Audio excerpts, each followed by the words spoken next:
ressenti partout. What's going on there, jerk faces? It's your boy Andy, and you're watching Nocturnal Transmissions, brought to you by the Circle of Jerks podcast. It's our weekly live stream where we talk about news, current events, esoteric ideas, along with our movie review. With me, as ever, is the homeboy Rob. What's going on, everybody?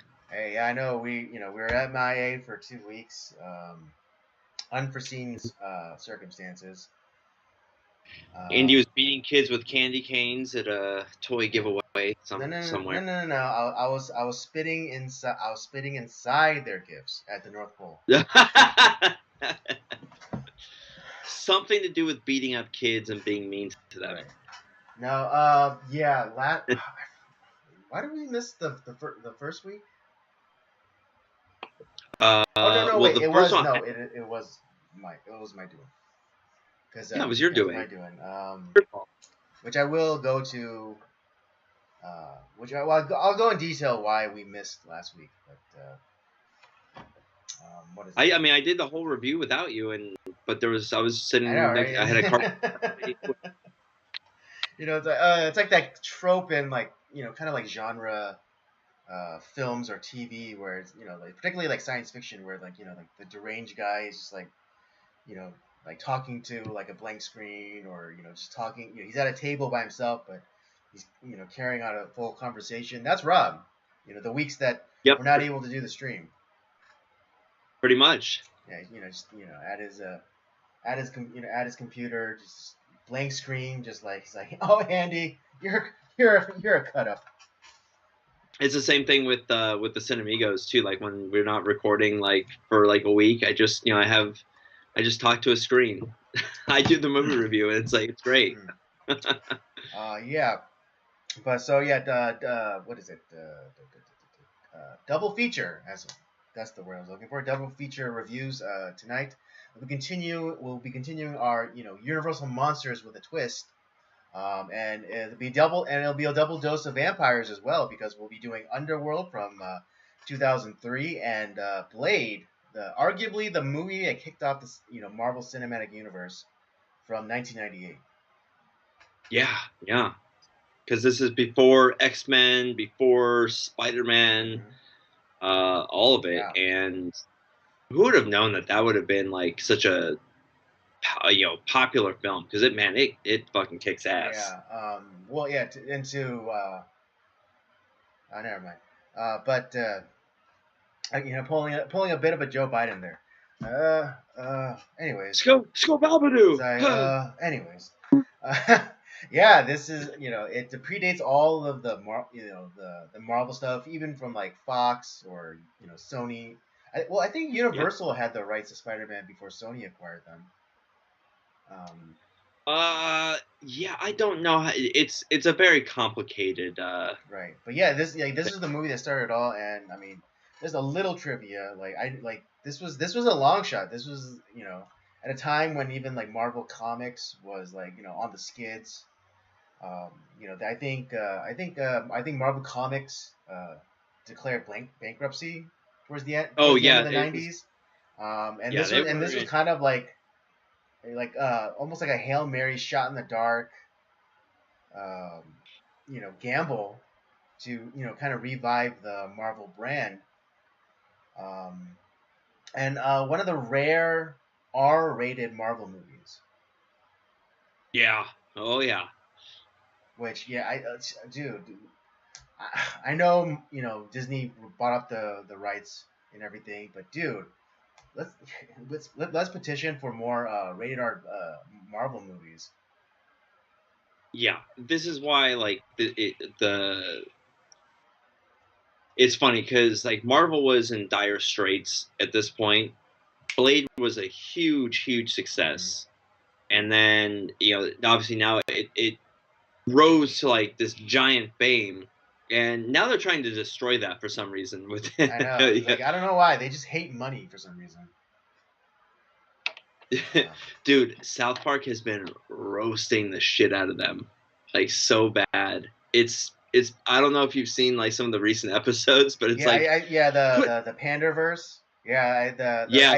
the constant refrain from the Cartman Kathleen Kennedy doppelganger is like stick a chick in it, make her gay and lame.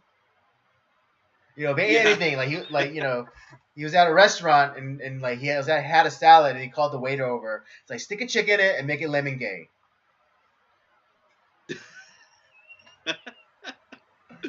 So Dude, it's yeah, I mean, okay, I totally give them credit for doing it, but I do feel like they they're kicking a dead giant in my opinion. In that's my fine. opinion. I would, I think But I would have given them way more props if they had done it in the midst of all of the, at the peak of the whole like Kathleen Kennedy, power trip, years. If they did it then, I would have way more props. I mean, I still give them props for doing it now, but it does feel like there's a definite a wind shift going on these days where it's now completely safe. It feels like it's completely safe to come out and like dogpile Disney and Kathleen Kennedy and things like that. But yeah, again, I still give them credit for doing it, but it does feel like they're kicking a dead giant. yeah, I just still Yeah, find I it mean, funny. yeah, don't get I me like, wrong, hilarious. I loved it. Stick a chick in it and make it gay yeah. and lame. Brilliant. I love it. The I don't know if you've heard. So there is some new Star Wars movies in the being proposed. There's going to be another. There's going to be a Rey film because that's what, man, we were clamoring for some more Rey in our Star Wars films. But then there's also this Taika Waititi directed project that's starting. It's like, I'm there's going to be a lot of people. It's going to divide the fan base. Like, oh yeah, because that's fucking worked before. Thank you, Ryan Johnson. And it's like, can we just like stop already? Can we just put together like something like halfway decent? Yeah. Maybe let's unite the fan base. Let's See, have something yeah, I that's don't I good. don't believe like that movie's gonna be made. I mean, just call me skeptical, but I don't think that movie gets made. I certainly hope not. Well, I mean, I don't know. I don't know if like how many of like the pop culture, creators that you follow, but yeah, I mean, the one I've been following the most is was it Doomcock? Okay. He's been putting out some pretty he has like been putting out pretty reliable reports on the goings on with Disney and things like that. And what is it like? The whole announcement, at Celebration this past year, was basically Kathleen Kennedy going rogue. Like she wasn't supposed to. She was just supposed to talk about how great Star Wars is and I think like she was supposed to bow out. But yeah, Oh but shit. she went rogue and started being like, "Oh yeah, lots of great movies. We're gonna have a Ray movie," and just like, What is she like? Fucking the Wolf of Wall Street. All yeah, of a like sudden, yeah, it's like, it's even. like I'm not leaving. They need to take a wrecking ball. Ah! Pretty much, yeah. This was her Wolf of Wall. And even though I've still not seen the movie, I do get the reference. But yeah, this was Kathleen Kennedy. Supposedly, allegedly, this was Kathleen Kennedy's Wolf of Wall Street moment. Because yeah, what is it? Bob Iger told her like, hey, like just go out there, say you're happy, may the force be with you, and then that's it. But then she went rogue and started saying like, oh yeah, we're gonna have all these movies. We're gonna have a Ray movie. We're gonna, Taika Waititi's gonna have a, crack at making a Star Wars movie. And it's been chaos ever since. Yeah, I can imagine. Oh, because I was because when it comes to like Star Wars stuff, one of the sources I look to is I don't know if you follow the Star Wars Theory channel on Yeah. YouTube. Yeah, I mean,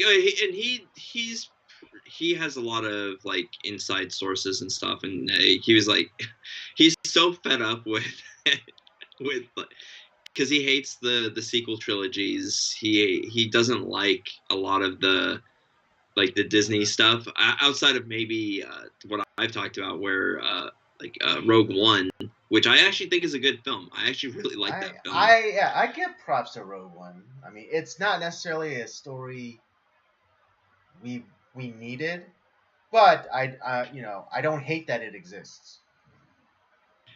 I think it did for what it is. I think they did a fantastic job. Yeah, it's like not a story that I particularly wanted, but I still enjoy. I'm still glad that it exists um, because of the quality of the movie itself. I think they did a really good job. They didn't like utterly upend the canon like certain Star Wars shows that remain nameless. Kenobi. Um, Oh God, yeah. but yeah, I think the only, like the redeeming factor of Rogue One is its quality, and it's not totally ruining canon. I was looking at the budget of like Kenobi, and it was supposed to have more, like a lot more money, but they had like a third of the budget that they threw at like She-Hulk. Right? Yeah, exactly. I was Yeah, like, and yeah, like Jesus kind of Christ. yeah, that's been kind of that's the been some of the reporting from Doomcock that all these Disney Plus shows are basically going over budget because they don't have a plan. Like as much as the They sequel trilogies didn't have a plan, these these Disney Plus shows don't have a plan either, and they're shooting all the stuff and then having to go back and reshoot, and then also, and that's partly why the what's it the visual effects have been so crappy is because yeah, these visual artists are overworked and underpaid, and they're given like these ridiculous deadlines, and so what does get put out is uh, see half baked because it is. yeah,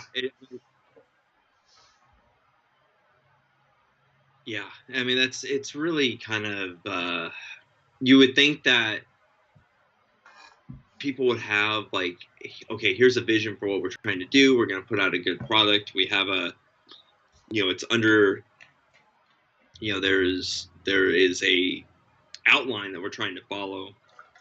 But no, it's kind of like what we talked about last time with when we were talking about the Mummy and like the idea of the dark universe. Like, why don't we get this first movie right before we start like trying to create this whole Right, thing? exactly. Let's get one movie right, and then we can move on. It's kind of have like the plan in place. Like, okay, Right, yeah, here's it's how we want this thing to start. Here's how we want it to end, and then here's how it's gonna play in between. Right? It's um, the Coen brothers. They meticulously like write and rewrite and do all this stuff before filming even fucking like is even thought of. The writing is done before you even get there.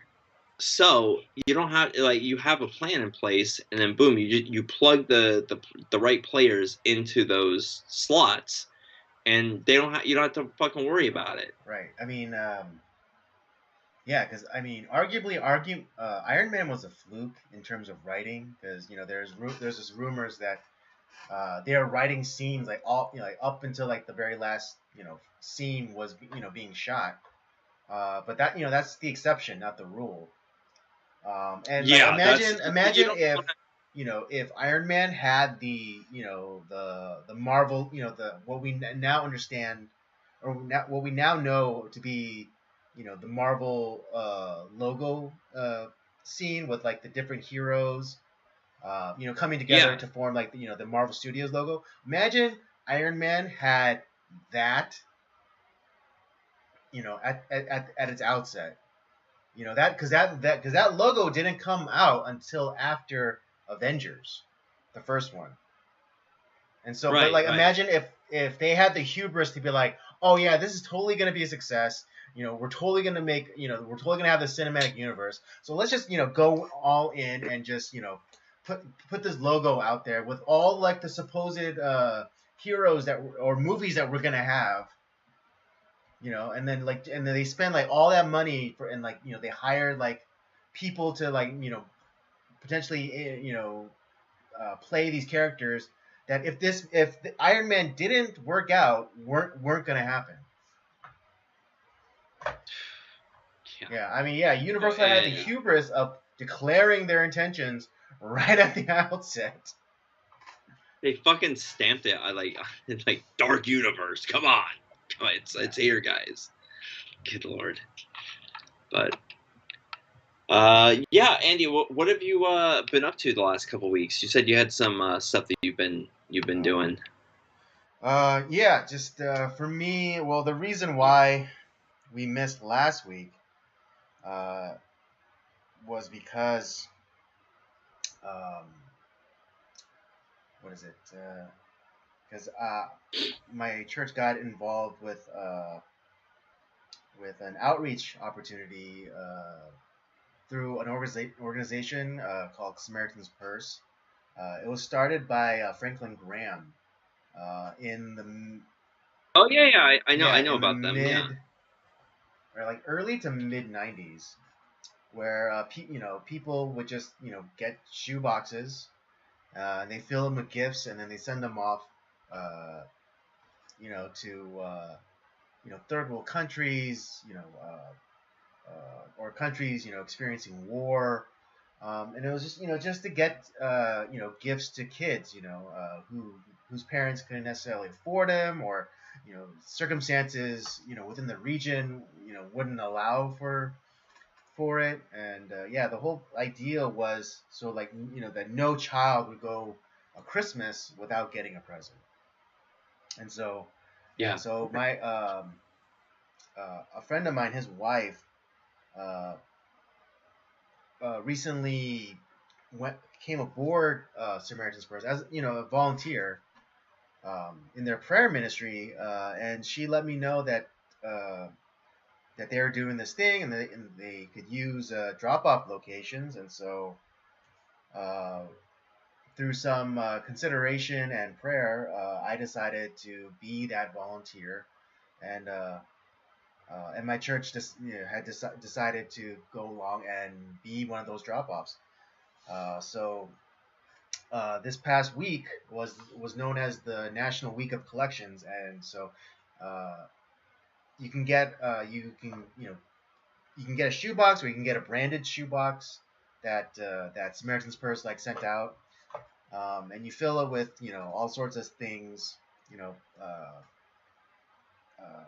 pencils, markers, crayons, uh, what have you, and a wow present, which is not it doesn't have to be practical. It could just be it's it will, just something extravagant, not necessarily for practical reasons. Um, Yeah. Yeah. and so we were one of those drop off centers, and yeah, I was really surprised at the turnout that we had. Initially, it was slow going. Particularly last Wednesday with the rain, we didn't get anybody coming out then. But yeah, on Saturday we had a huge turnout, and not even just in terms of individual people dropping off, but we had well, actually one couple, they did 251 boxes by themselves. Oh man, that's a Yeah, and lot. so but the biggest drop off was towards the end of the night, and a church in Reseda, they did 656 boxes. Ooh, Yeah, and so wow. to say the least, I was astonished at the Yeah. turnout, or that we were able to receive so many. And yeah, just looking out at the boxes, and just thinking about like this many children will be having a Christmas present this year. Um, yeah, That's great. and it's a way for children to be first be first introduced to the Gospels. because it is Yeah. the organization is Christian based, and so they use this as an opportunity to share the gospel with the children, and Yeah. um, yeah, a lot of the recipients of these boxes grow up and they end up becoming or joining up or working for Samaritans First. That's great. That's awesome, man. I'm really excited you're a part of that. Andy, you're always doing something pretty cool like that to help out, the local community as well as, stuff that's going on, around the country, around the world. So that's really awesome, man. Yeah, I mean, yeah, not tooting my own horn or anything, but it's yeah, it's just awesome. It's just Well, like it goes to show the heart that you do have. yeah, just just trying to be faithful. Trying to be faithful to the Great Commission and things like that. Um, yeah, I mean, I don't know if we're gonna be doing this next year, but if we, if my church does decide to participate again, I'm happy to volunteer.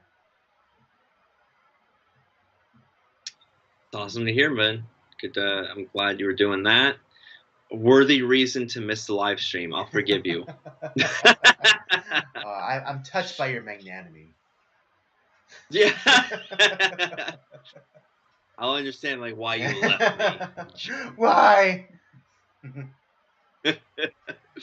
I didn't have as much of a gregarious reason for last week for not being at the stream. I mean, I was talking to a blank screen last Tuesday, but no, last week my wedding anniversary is during the summer usually, and we were gonna go to Universal Studios during the summer, but we thought it better like let's not do it during the middle. Let's go when kids are back at school. We'll go the middle of the week. It'll be a lot less hot. So we went last Thursday to Universal Studios. Got a chance to check out all the new stuff over there, the Super Mario World, which is great. Still kind of pissed off that they tore down Phantom of the Opera set just to put that land out there. But that's hey, that's neither here nor there. But yeah, it's just it was a fun time. My wife had not been there in a very, very, very long time since I think she was in like middle school. So it had been a while for her. So she had a great time. I was actually kind of surprised that she enjoyed the studio tour because I was kind of not expecting her to like that so much.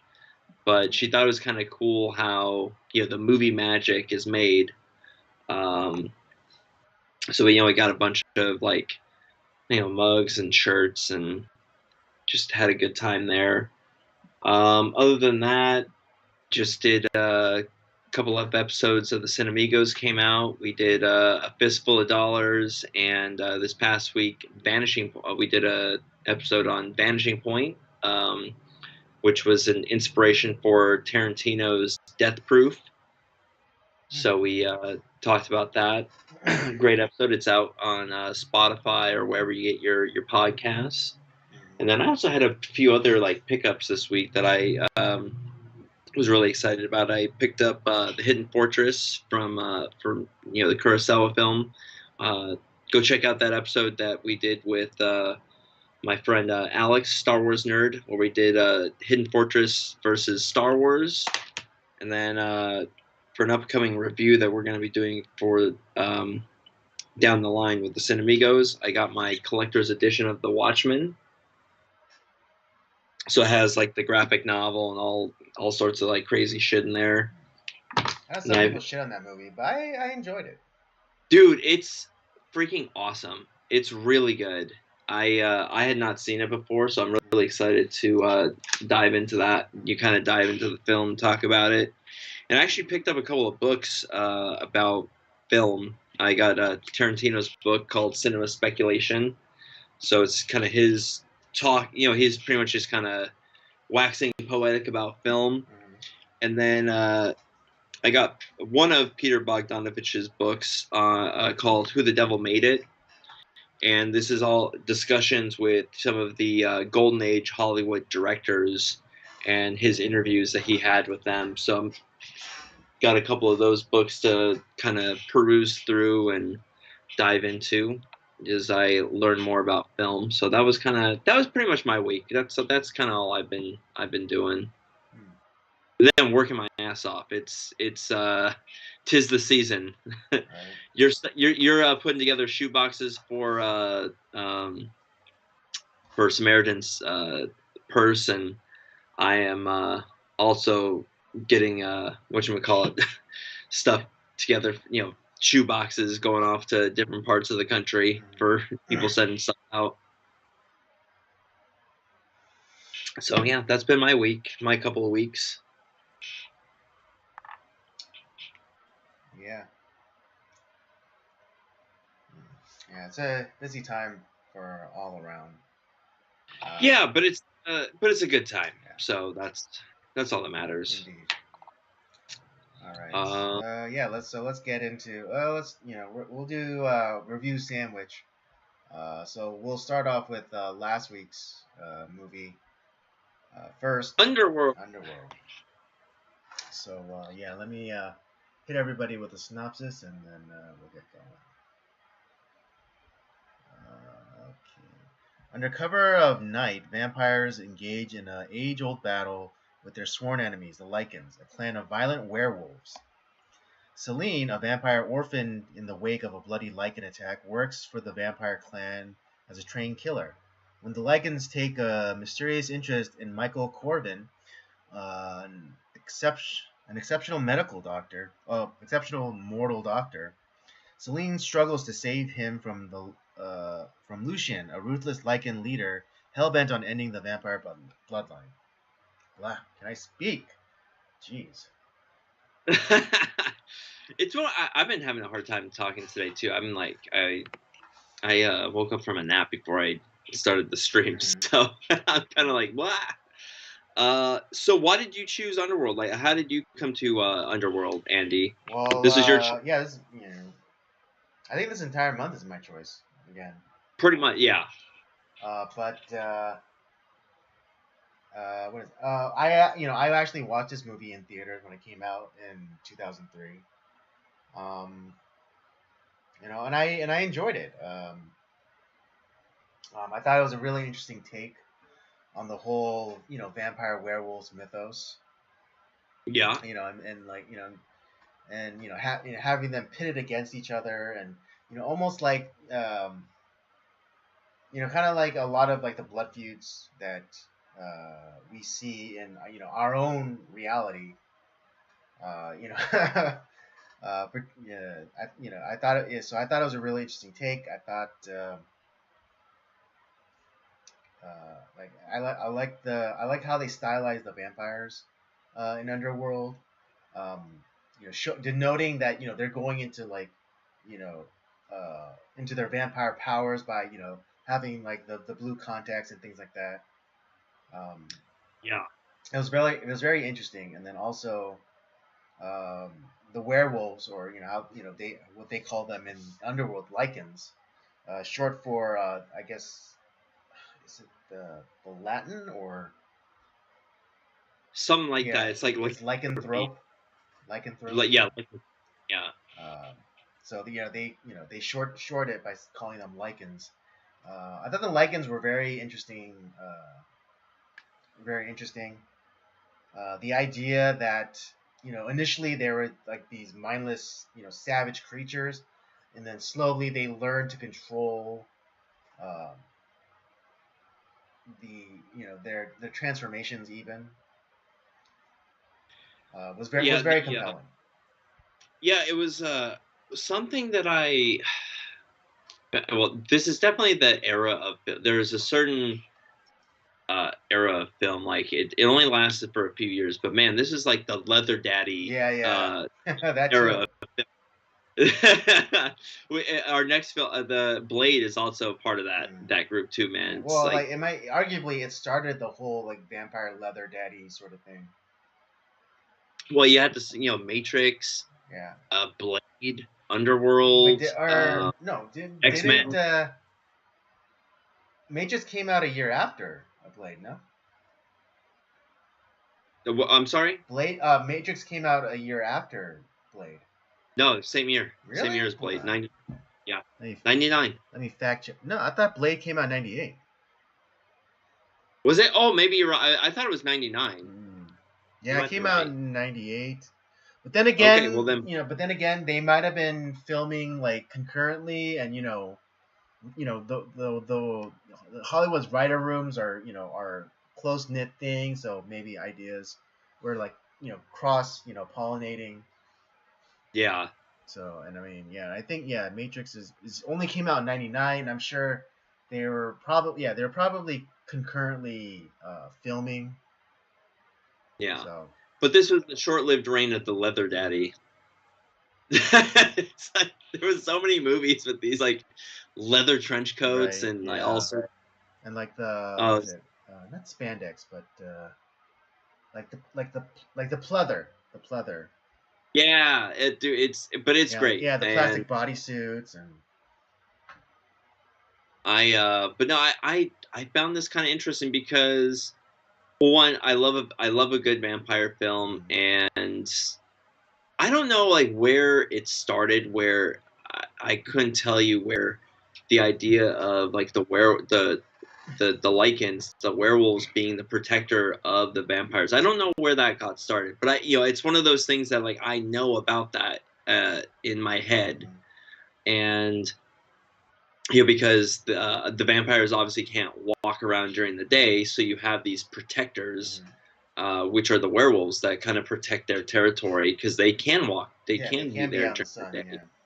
But then they were, at least in the world of Underworld, they were essentially, the Lycans were slaves or servants, Mm-hmm. and there was no, you couldn't. It's kind of like in this case, what kicks everything off, this whole war that's been raging for um, centuries, is that Lucian married, or was trying, had married the daughter of one of the head vampires, and he killed his daughter in front of him, and and like obviously she was pregnant, which with this half breed, werewolf vampire creature, that he's like, well, you can't let that uh, out into the world, and it was just this. That's what kicked everything off, and now the Lycans and the vampires have been hunting each other for centuries, and to the point where the Lycans are on the brink of extinction, and so they're kind of their backs to the wall, and that's where Celine is kind of caught in. She ends up getting caught in the middle of this thing. So it's kind of just like a. This also is that era of film too. It's a great action film, but it is kind of in the horror genre. There was a lot of very like Yeah, there's a lot of the cross pollinating going on. yeah, but the color scheme, that's kind of, there's Matrix had a lot of green. This has a lot of blue. Right. Ring was like very blue. Oh Um, yeah, yeah, yeah. Well, I mean, you know what I'm talking about? Man on Fire. We haven't reviewed that specifically, but the idea of like kind of like the color scheme in that is really odd. It has a lot of yellows and oranges and browns. Um, and I think we're kind of coming back to that in another way, like where we have a lot of the neon colors that are in film nowadays. right. Kind of reminds me of like this era a little Mm. bit. Well, I mean, in terms of color scheme, like Matrix at least was kind of thoughtful. Like the green was when you're in the Matrix, denoting the green like computer code and things like that. And then when you're in the real world, it's just a signifier to let the audience know like what world they're in. Oh, you know what? I think. okay, I'm gonna bail the movie out here a little bit. Maybe they weren't thinking of this, maybe they were, but because all of these guys kind of operate at night, and Yeah, that well, yeah, so that makes more sense. Like, you know, get to have it like a little bit more darker, a little bit colder. Yeah, blue. Having a blue color shift does make sense. yeah, because they would do this in silent films, like when you're at like outside in a night Right. scene, it's kind of this bluish hint, Yeah. right? So it's I think that's what they were going Mm, for, and I think it worked. I don't know, it doesn't bother me. I think it works. indeed. Yeah. Now, was this based off of like a comic series of some sort, or was this just kind of a? I don't think it is. I think it's kind of like the revert. It's a reverse osmosis. They reverse engineered a comic book out of from the movie. Yeah, because I think it does have a lot of like comic book elements. I think this would have been a great if it wasn't based off of some sort of graphic Mm, novel. I think this would be really a really good mm. one. Yeah, but yeah, I really like this alternative history sort of thing about vampires and werewolves. Um, you know, and I mean, and It eventually we'll find, you know, the subsequent movies will go into it more about like their secret history, and then also like kind of the prequel, which I don't necessarily, which I don't think was wholly necessary, but again, I'm kind of glad it exists. I've never watched any of the other ones. I've only watched this one. Mm. Like you, I saw it in theaters when it came out. This is the first time I think I've revisited it since. But what did you think of like the cast? Did you like Kate Beckinsale as Oh Celine? What do you think about? I remember. Yeah, I remember. I Ooh, remember being a 19-year-old boy, and you know, have like my. I don't know if it was the first, but experiencing Kate Beckinsale, you know, in leather and guns. You know, it's she looks great. tasty slice all the way. Even though like the movie kind of sucks, she was also I really liked how she looked in Van Helsing as Mm. well. Oh, that's a movie we should have done for, that would have been interesting. That movie is not good. Yeah, and it's another. Yeah, it's another, you know, vampire versus werewolf sort of thing. I actually kind of want to revisit that film at some Mm. point, Van Helsing. But yeah, no, Kate Beckinsale's great as the lead as Celine, because she continues on as that character throughout the Mm. series. Film series, right? Yeah, I mean, Yeah, she kind of pulls a Mila Jovovich, you know, just like she is that character, and like she goes on to, you know, subsequent movies. I would say, um, I would say like just based off of the first one, uh, I would say I like this more than I liked Resident Evil, Mm. and The first Resident Evil. yeah, because I've only like I said I've only seen the first one of each Okay. one. So, but and I do know of like the Resident Evil video games and stuff like that. The first one does not really. It's inspired by the Yeah. game, but it doesn't necessarily follow the story of the game. Um, but I would say that this is. I like this better. Mm. Cause they the Resident Evil movies do kind of get nutty. I didn't watch all of them, but you know, I think watched up until the third or fourth movie. But I know there's like seven movies in Dude, there's a shit ton of yeah, in the those. Resident Evil like franchise. Yeah, there's like seven movies I think.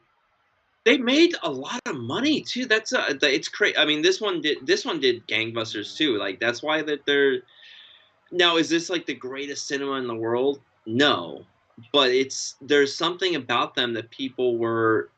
They're a genre film. Actually, it's a cross genre. It's an action horror right. film, but there's something about it that people just gravitated Mm. towards, and I like kind of the sci-fi tech that they have there. Right. Like, okay, vampires and werewolves exist in this world.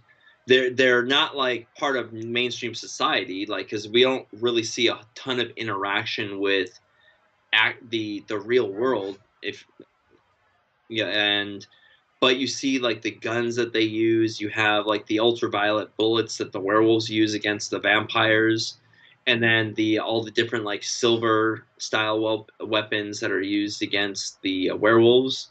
And ultimately, we get like the silver nitrate bullets, like where it Oh yeah, essentially that's shoots. probably the coolest innovation in like the werewolf, you know, silver allergy trope. I think Yeah. that's the coolest. Now, Although, yeah, yeah, I I'm thought not that gonna was get into it pretty because awesome. it deals in the second movie.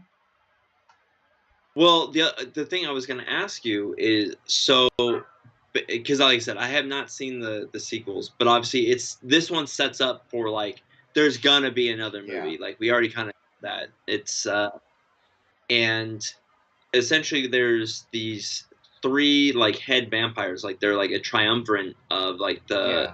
that group. Hmm. Um, the one that we uh, follow, or the one that we actually see, is the one that actually turned out that killed Celine's entire Well, I family and mean, turned. we do see the other one, Amelia. She's a chick vampire. We So Amelia is another one She's one of of the elders. the She's one of the elders. the elders. Okay, there's three Yeah. of them, right? There was Amelia, there was Marcus, who we don't Hmm. see, Who and he was supposed to be revived at that time, ahead of Victor, but Victor gets awoken. You know. Richter. That was his name. Yeah. Yeah, and Marcus looks like because there was werewolf blood that was dripping into his station. Looks like he's gonna become that werewolf vampire creature. That's the way that the film ends. Right. Uh, I don't know. I don't know how to respond to that because I know. Fuck. Fuck it. I'm just gonna say no. That's not what happens. That's That's not what not what happens. happens. I Okay, know. well, It's because like his eye. okay. So yeah, like the whole like how do they turn and what's the it. I know it's kind of it could be confusing at first glance, but no, like um, at least for the vampires, particularly the elders who go into like this like hibernation. Um, like that's how they get revived. I mean, similarly to how Celine revived Victor, he gives him blood. Um, Right, I know that. yeah, but Yeah, but I'm just saying because his eyes like kind of went like they opened and then they faded into that black, like the character that Celine is trying to right, protect throughout the film. right, yeah, I could see the confusion. I mean, not that I like I'm 100% read up on like what the protocol is or what the in universe explanation is. Um, but I'll just say that no, he doesn't become half werewolf, vampire hybrid like uh, was it Scott Okay, Speedman's character? yeah, but they in the second film they're gonna end up having to deal with Marcus, I assume. Yes. Although now that you mention it, that does get weird though, in the because of something that happens in the second movie. Um, Okay, well I might have to watch the other ones now because oh yeah, this one. like even the second one is really fun too, and it again goes deeper into uh, like the whole mythology within that universe. And it's yeah, and then there's like there's a bit of like a power struggle. It's all very Shakespearean. Yeah, that's I think that's what I liked about it too, and it's kind of this very popcorn. Yeah, like I said, it's a popcorn film but it's not. But there is like some very interesting Right. There's a lot of Shakespeare. Well, Shakespeare's popcorn. That's yeah. what that I was know. what. I know. Everyone has like this lofty view of Shakespeare's plays and everything, but it was the it was, I mean, equivalent to the reality TV of today, or the or or or the so, exploitation genre, yeah, or the or the exploitation soap genre film operas, concept. much Yeah, much that's better. what it Yeah, was. soap opera. It was a soap opera of Shakespeare's time. Yeah. And it's like I don't understand like how like the pretentious douchebags like took Shakespeare away from us, but that's The pretentious douche. I mean, that kind of happens all, like, even within like genre stuff. Like, take the quote unquote fandoms of, like Star Trek or Star Wars or any like sci-fi or other kind of genre thing where, they get like really kind of protective of it, and they, like, they elevate it within their own minds, and it becomes more than it actually is. yeah, that's true. Okay, now it makes sense. Because God, don't we have that like going on nowadays too, with all the fucking like gatekeepers and Yeah, shit. exactly. That's all what happened. That's all that happened. Guys who are really into Shakespeare and like these plays, it's like they just elevated it so high and lofty and made it out to be more than it actually was. When, in Shakespeare's time, it was merely soap operas. Yeah, yeah. I mean, it's kind of like the exploitation films of the '70s. The today's comic book Hmm. films. Uh, yeah, it's Yeah, I mean, what is it? Yeah, I mean, Shakespeare. He did Julius Caesar, right? yeah, Yeah, yeah. that's big. Yeah, He did yeah, a lot of yeah. Like King Lear, The Tempest, Hamlet, Hamlet, Taming of yeah, the Taming of the Shrew. Shrew. All of these, yeah, all these like movie. Well, not all of them, but like the Tempest for sure has like all like these supernatural elements. Well, Hamlet does too. Othello. Othello, That's another yeah. one. So yeah, it's just And then, like I said, I have in my older age, I have started to maybe better understand Shakespeare and like I because I'm not a huge like Shakespeare mhm, guy, but as I have watched film, and there's actually a lot of films that are based off of their Shakespeare right. adaptations, like 10 Things I Hate About Yeah. You, Hell, I mean, even or Lion King. That's Hamlet. Lion King. Yeah, The Northman that I watched it just last Yeah, year, that's Hamlet too. which is yeah, that is a fucking brilliant film, by the way. We should definitely Yeah, cover it. I still have It's yet to really good. watch it, but Dude, I I caught it on like one of the last days it was in mm, theaters, and I am so happy that I mhm. did. It was a fun theater experience, and unfortunately, no one went to go see it. It just that film just kind of fell by the wayside. It Mm. sucks. Um, but yeah, I like what Underworld put out. I think it looks cool. I like the color scheme. I think it works for the film that it's trying to do. Just because this is a film that is always happening at night. Mm. There's no daytime anything in this film. It's always at night. They are the underworld group. There Yeah, there's the, is yeah, a creatures of night. yeah, and you have the people that are the muckrakers that are vying for power. One person wants revenge. The Lucian wants Mhm. revenge for like what happened to him, so he's going after the vampires. You have the vampires who are kind of like they're kind of dickheads, to be honest. Yeah, I mean, it's They all, yeah, the vampire ranks. There's like, it's all Machiavellian, and like, I mean, I forget who the one who's left in charge. He's the one that, he puts the plot into motion, where he kills off the vampire elders, and then he becomes the new leader, and then that's what he's yeah, trying to do. and then like, once that happens, he'll declare peace between the houses, or the vampires and Yeah, the werewolves. but he ends up like betraying everybody because he's a dickhead. Exactly.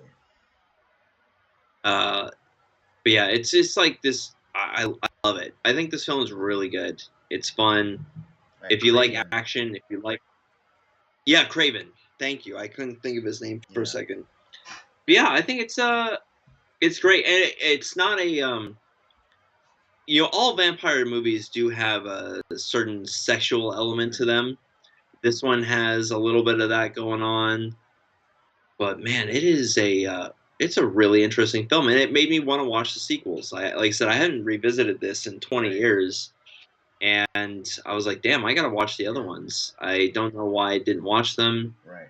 I can't. Um, Maybe I wasn't high on it 20 years ago. I think that's why I was like, I didn't enjoy. I wasn't. I don't know why I didn't enjoy it as mhm, much as I did this time mhm. around. Maybe I think you really like the direct sequel to this one. Um, okay. I think it's called Underworld Evolution. Uh, Yeah, I think that yeah, is but the I think sequel. Yeah. you'll in terms of like story and getting kind of like more of the backstory between vampires and werewolves. I think you're really gonna enjoy it. Okay, Mhm. cool. How would you rate Underworld, Andy? Would you? Mhm. I think I'm gonna rate it a 4. Ooh, that's pretty Yeah, high. I mean, not a perfect movie, and some of the mechanics of that universe are a little wonky, but I do think that it's a really interesting, compelling uh, take on the genre of vampires and werewolves, and even just the evolution of the of weapons. No longer just using stakes or crosses or holy water, or like even just mere silver bullets, like the when the vampires made that silver like hollow point essentially filled with silver nitrate you know to poison the werewolves. That was pretty ingenious. And then also similarly with the werewolves with their UV rounds. That's Yeah, that was really cool. that was Mhm. fucking cool. Oh, and then you had like like the guy with like the silver whips and Yeah, shit. yeah, Like that was yeah. kind of the So I'm gonna rate it slightly under Mhm. you. I'm rating it a 3.5, and I actually like. I was saying how this is a like action Mhm. horror. It's also like kind of like it's not just an American action film, but it's more of like it has a lot of like the Hong Kong kung fu elements too. Because doesn't it feel like a little bit like a John Woo film? Yes, especially with like the final battle where Celine essentially decapitates Victor, and like it's a very like almost beautiful ballet move where like she slices him and she sails through the air and then comes lands gracefully on the other side of the room. Um, Yeah, and she's also doing the dual wielding mhm, pistols and yeah, shit. That was I mean, which is great. It's fucking mhm. awesome. I Yeah, love it's it. it's yeah, it's gun There's fu. It's gun fu. Yeah, and like it's we don't get any dubs, but we do have like when they do like hit the water and like it's that slow motion Mhm. and so it Yeah, works. I don't know why um had you told me that John Woo had directed this film, I would have believed it. It just yeah. it has some of those elements into it, which his western the films that he made in the West don't quite work so Mhm. well, but I could have seen him doing this film and it would have been pretty good. I think it was a guy by the name of like Ken Leisman or something like that was Oh, his name that directed the yeah. film. No, Len Weissman. Len Weissman. Directorial debut too. Yeah, yeah. Damn good job, buddy. Am I remembering this correctly? Oh, and yeah, and he was shortly the director of Underworld. Was also married to Kate Beckinsale for a short while. Oh, maybe that's why she was so highlighted in this film. But yeah, no, I think the film is. I'm giving it 3.5 out of 5. I think it's extremely fun. Um, I definitely like it more this go around than I did when I first watched Mhm. it. It made me want to watch the sequel or the other Underworld Mhm. films. And I'm definitely going to go back to this. This is great. This is a lot of fun watching this. I'm glad. All right, folks, there you have it. That's our review for Underworld 2003. I give it a 4. Rob gives it a 3.5. It's a fun movie and would definitely one we'd recommend. Yeah. So do yourself a favor and check it out. Yeah, and if you like anything like vampires and werewolves, this is your fucking movie. Like you got them both, and they're fighting each other, and it's great. The gore and everything, and the action is pretty fucking awesome too. Absolutely. All right, one review down, one to go. But before that, we'll get into topics for discussion. We've been putting this one up so long that I think we're just gonna get into it, and we're gonna talk about the Response docu-series put out by Candace Owen and the Daily Wire to that of Netflix's docu-series Making a Murderer, and that's the Daily Wire and Candace Owens docu-series Convicting a Murderer. Yeah, yeah, we've been wanting to do this for a little while. I was actually really intrigued because I don't, did you watch the docu series when did you watch that when it came out, the Making a Murderer? Yeah, I watched it when I think we discussed this on the stream. We probably Yeah. did, and I think it's one of those things where I'll say this: they did a damn good job. It was very compelling. You wanted to watch more of it, but I think both you and I felt that like something's just not like it feels like something's not adding up here. Um, as far as because the way that it is filmed, it feels like there's certain things didn't feel like they felt out of place, and you don't just jump from like, oh well, it's kind of like, oh, everything is like showing that like, oh, he didn't really do it. It feels like he's being railroaded by the police, and they have this axe to grind against this guy. Right. Yeah, and And that one of the things that didn't make sense to me was like, granted, this was a small town, in Wisconsin, but you're telling me that like everyone on the police force had this personal, vendetta against Stephen Avery, like to the point where like no investigator from that, because if you don't know the story, like Stephen Avery was wrongfully convicted of a rape, in the 80s. And then he sued the, what was it, the Manitowoc yeah, Manitowoc Manitowoc County. County for wrongful conviction and things like that. And for some reason, people thought like, oh yeah, it's a small town, so yeah, like there aren't that many cops, and so like these cops, were the only ones available to investigate them, and it's like, no, that doesn't make any sense. Like, and then they made a lot of people, and I think with the help of the original Netflix docuseries, they made that jump thinking that those cops were on the hook for paying off the settlement or Which they're whatever. not. And it's like, that doesn't make any sense. Like, no, like Yeah. these cops aren't personally being sued by Stephen Avery. He's suing the county, and like they have all these mechanisms and things set up to where like the county will take care of it, not these cops personally. Yeah, that's what it's like. That's what we were both like. That doesn't sound right. And well, guess what? It's what I think we talked about this a few weeks and within like the past like month or so. This is what we call lying horse syndrome because the makers of Right, we came up with that, the exceptions. Like, sometimes horse tell the truth, but just in this case, these two like failed journalists or what, whoever, I don't know I forgot what their background was. I don't remember if they were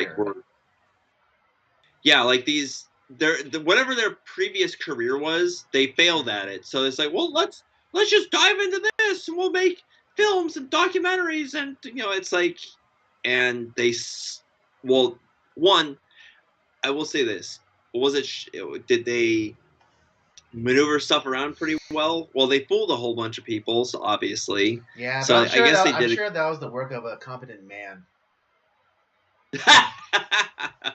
I gotta go back and like look at Yeah, you have to look at who the edited it. yeah, but the fact that like, my God, it's just like, and they're saying it's like, oh, we didn't have a bias, we didn't have like an agenda that we were trying to push. We just wanted to tell the story of this guy. It's like, but then that's not true Right? either. They, Yeah, because one of the things that they were basically playing hot potato. It's like, oh no, no. He's like, oh no, we're just we're just journalists. We're here to just tell it, tell a story from all sides and let the people make up their minds. But then they shift to like, oh well, we're artists and we're telling a story. It's like, well, what is it? You're either impartial journalists just trying to get tell an impartial story, or you're artists trying to convey a certain message. It's you can't be both simultaneously. yeah, it's fucking bullshit.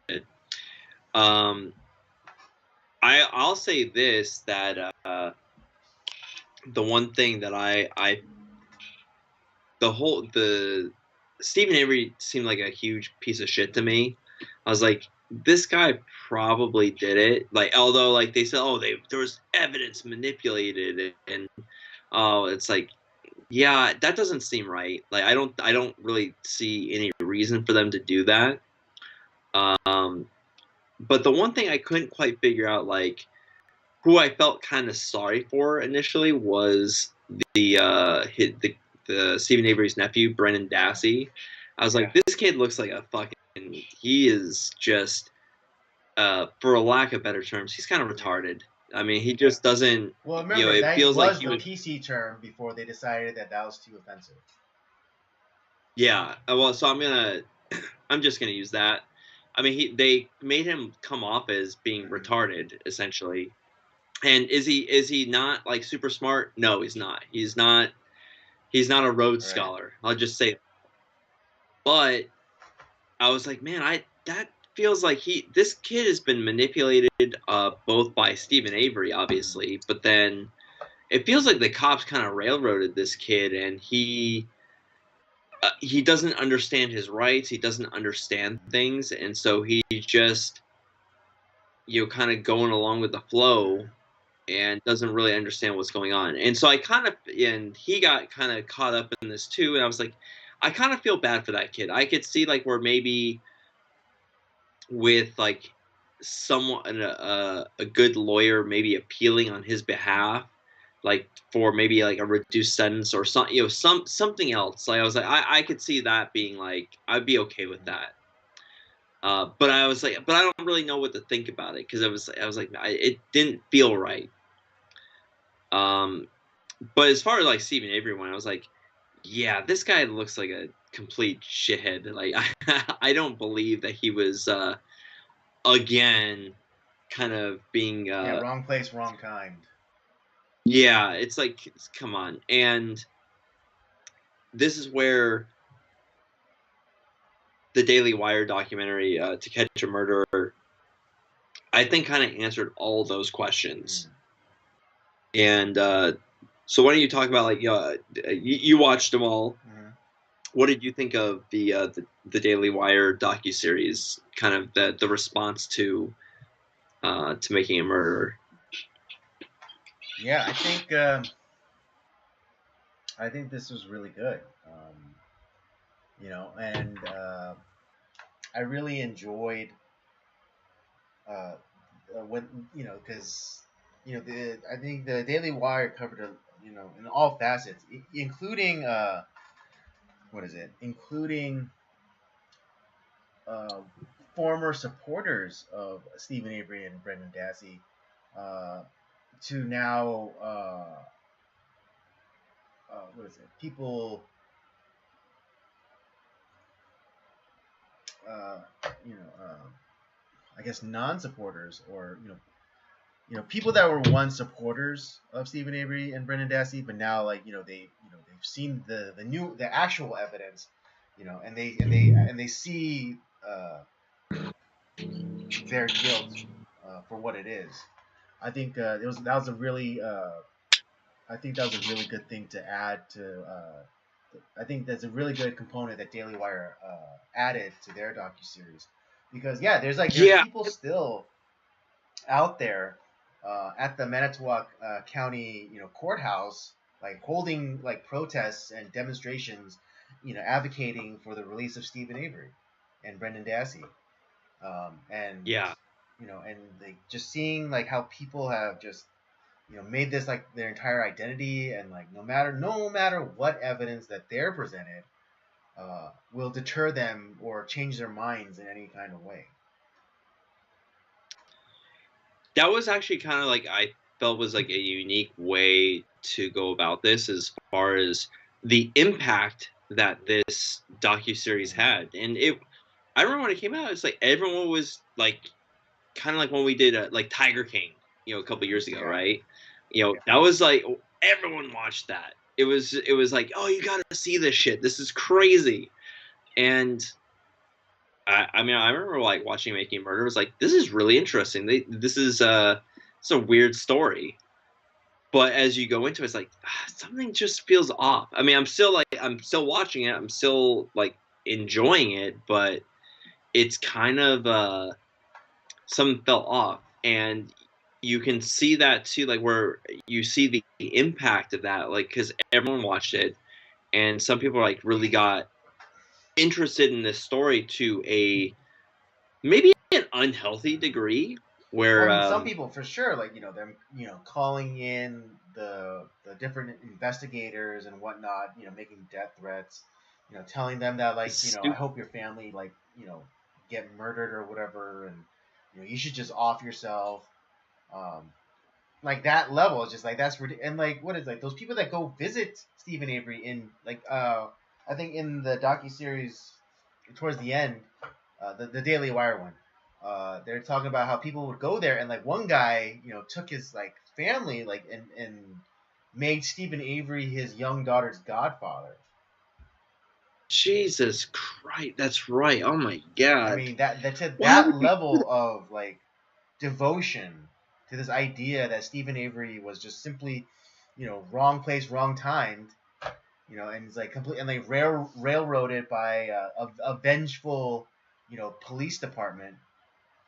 Jesus Christ, and you even have like one of the officers who was part of the investigation. He's like, to be honest with you guys, I was actually kind of happy for him. Like, I'm glad that he, was that conviction was overturned and that he was gonna win money from the county. I was actually happy for him that he was gonna, maybe have a better life or so. Yeah, I had no ill will towards him. Like, I didn't feel any way towards him. I was just doing my fucking job. It's like I took a phone call about something, and the, just because I was just there. It was my job. I didn't think anything of it, and now like I get all these weird ass. I was getting all these weird calls from because of this documentary, and the way that it almost like turned the victim's family into like, oh well, they knew that she's alive, and like Oh she was yeah, yeah, fucking yeah. Elvis. That also another like element of it. Yeah, where they turned the That victim, felt they turned the victim and her family into like co-conspirators in all of this.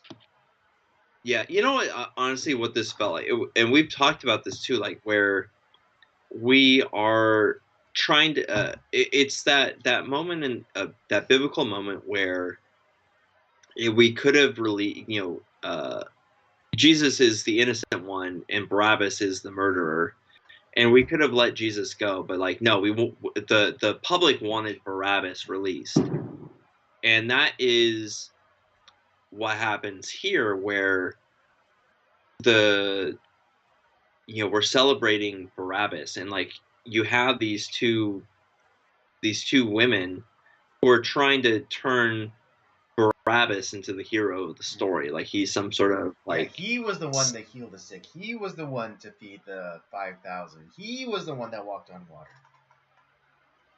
yeah.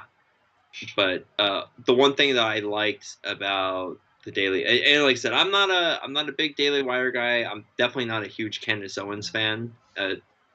But I feel like what they did a good job of is telling the truth about like what Stephen Avery had been up to prior to all these Right. events. His past criminal history. That's, dude. Yeah, That's so important.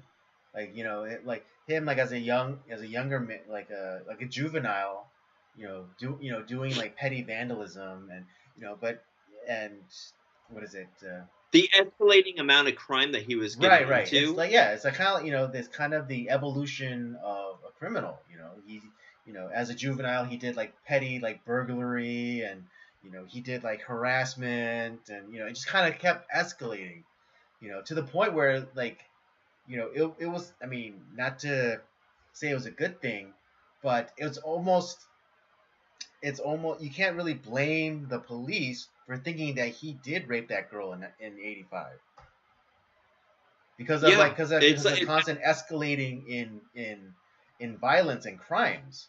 It's yeah, because the thing is, he had been doing not necessarily like maybe not necessarily rape, but he had been assaulting people before right, then, yeah, and so it's not like he was just like some like random bum walking down the street. It's like you're under arrest, right. I mean, asshole. yeah, What? he I didn't. wasn't John Rambo. All right, he wasn't John Rambo. Yeah, it's it's no, it's not that. It's like, come on. He's not just like walking down the road, like minding his own business when you have some asshole like sheriff. It's like, I don't like stragglers around my town. Like, it's not, It's not it's that. It's not not that. that. It's, I think people watch too many, like me, we watch too many movies. But like, here's the thing is like, I don't actually think that those are real. You don't. You're not gonna just be walking down the street one day and it's like, all of a sudden it's like you're under arrest, asshole, for murder. Well, I didn't do anything. It's like, well, you look like a guy that I was looking like. Blah blah blah. It's like that I was looking for this crime.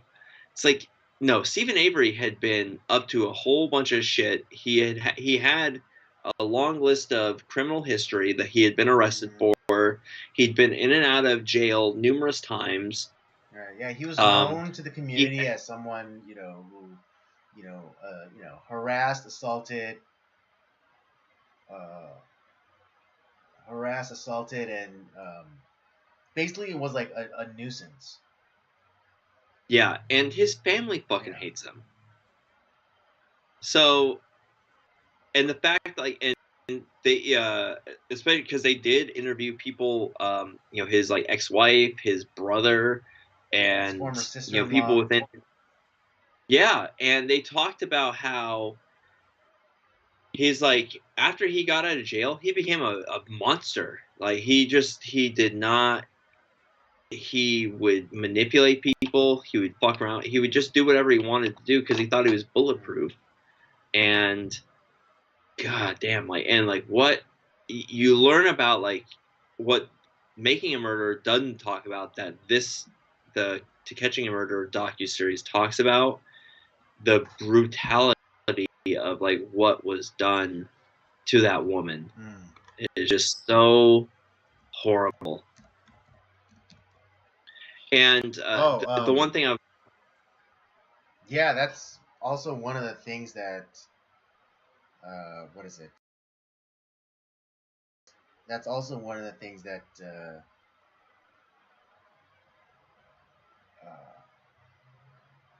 that I didn't realize from the Netflix docu series is that the level of Brandon Dassey's involvement, and that's just the one thing I was just going to talk about, that like he was involved and yeah, he knew what he was doing. yeah, and yeah, you can call him retarded or whatever, but like when it gets to the point where like it talks about like why he helped his uncle, it's just like I can't have the same level of compassion that I had for him at I have on the zero outside. compassion. This kid knew exactly what he was doing. He's not as dumb as the Netflix docuseries makes him out to be. Right. Because like yeah, And I the, mean not to be not to be too graphic or nothing, but like yeah, he's like the reason why he helped his uncle was because he thought that was his chance to have sex. yeah, And so and again like yeah he's not yeah the Netflix docuseries might have made him out to look like a retard, but he was a 16-year-old boy, yeah, and like and and he and again it goes into even deeper stuff about like hit the abuse from Stephen Avery to get him to that point that where he would join in on his uncle in this murder, yeah, well and subsequent rape and murder, but because like Stephen Avery had it was touched on earlier in the movie with like the kind of inappropriateness he had with like one of his nieces.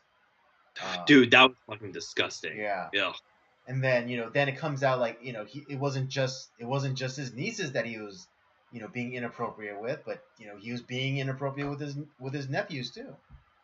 yeah. He's a disgusting creep who deserves to burn in hell. Um, but Brendan Dassey kind of knew what he was doing, and like I said, maybe there's an element of like you have this uncle who's been abusive to you, and I would say like yeah, there is a little bit of that element, but dude, this kid like he easily could have just said something or it because he also easily had he just like not said anything, he kept his mouth shut. No one, the cops had no, he was not even like anywhere near the radar. There was nothing that tied him to this crime. It was only because he like it was just like sheer stupidity of like Right, or like kind of yeah, like he just started like kind of leaking details like that he shouldn't have, like if he wasn't there, he wouldn't have known. exactly, and which means like but had he could have done something and chose not to do it. That's the thing. It's like and he knew what he was doing. He got involved, and instead of just saying like, "Fuck no, I'm not gonna do this," um, who knows? He might have ended up dead. I don't know. But it's like I said, I feel like really zero sympathy for these two who, especially just based off of the testimony that Brendan Dassey gave. It's like I wanted to know what sex felt like. It's like it's kind of gross. Yeah, I mean, yeah, because again, the Netflix documentary painted out to be like this mentally diminished kind of kid who couldn't even tie his shoelaces together, but he was a young man, and like in the subsequent interviews, you see like he understands everything. Like when the investigators are asking about you know if he had shot Teresa Hallback, it's like oh he adamantly denied it. It's like no, I didn't do that. My uncle Stephen did it, but I didn't do that. Exactly. That's the Because thing. he Like comprehends because he comprehends that shooting somebody is bad, and he doesn't want to take the rap for shooting somebody. So bingo. he knows what's up. He knows what time it is. Exactly. That's the thing. It's crazy because you only get like a small snippet of that interview that makes him look like really stupid, Right. and it does. Right. If you just look at that clip, it's like, God, this kid is fucking dumb. It's like, and he doesn't know what the fuck's going on. But then, like when you actually see the entire context of the several interviews that they do with this kid, dude, this kid knows exactly what's going on. He knows. He's not like I said, he's no Rhodes Scholar. Don't get me wrong, he's an idiot, Right. but he's not. He's not diminished to the point where he doesn't know. He knows exactly what he did.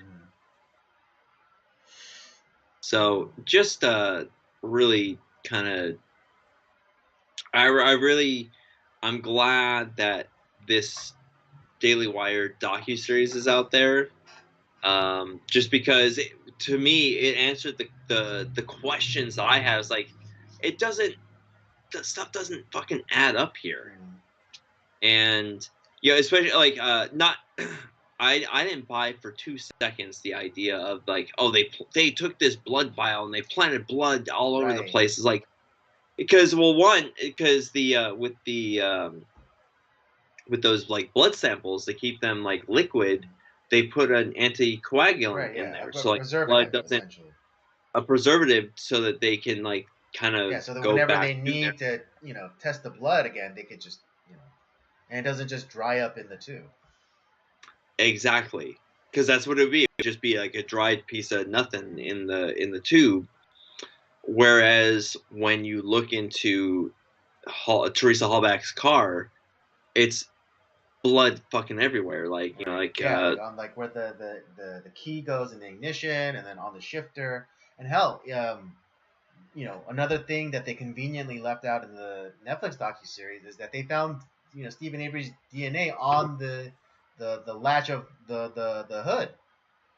yep, And like because you could he explain disconnected the away bat. you could explain away you could explain away all other DNA evidence, but like how does Stephen Avery's DNA get under the hood on the latch? Yep, exactly. And I think they also go a lot more into detail about, because there was the whole thing like, oh, well, there was the person that was testing the blood, and there was some sort of um, issue, or like, I think it was, I don't know, it was like one was like with like the bullet that was being tested, Mhm. as Oh well right, and as like the blood the evidence lady that, on the bullet, because like she had to use all of it. yeah, So there like yeah, was so there's no way of like testing it again, and then like that just so happens that sample got contaminated because she was talking, because she was also an instructor, and so she had some students, and so she was instructing, and she thought that the protocols that she took to guard her her sputum from reaching the vials and the specimens was being was enough, but apparently it wasn't. And she marked it in her notes saying like, "Oh yes, some of my DNA got into the testing, and it should have been enough to be like, okay, she's an employee of the county, so her DNA will be on file. So if there's any like discrepancies, like she'll be able to be easily what is it? Oh God, I lost the word, but she'll be easily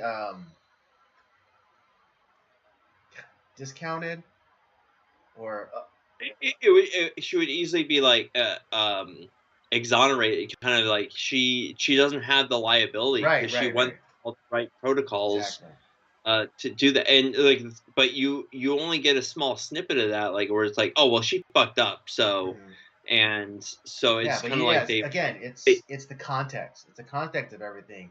That the was whole idea of like the Netflix series was all about the manipulation of evidence. That was their kind of their whole yeah, ploy. that was their thesis statement. The other thing too that we find out too is the manipulation of the uh, court testimonies too. Hmm. They would take a snippet here, add it somewhere else, and now you could check into that if you read the actual court documents Hmm. of like of Yeah, how the transcripts. the transcripts, but no one's gonna do that. I'm sorry, I'm not gonna. I don't have the time to go and read Manitowoc County like court transcripts just to verify if this is true or not.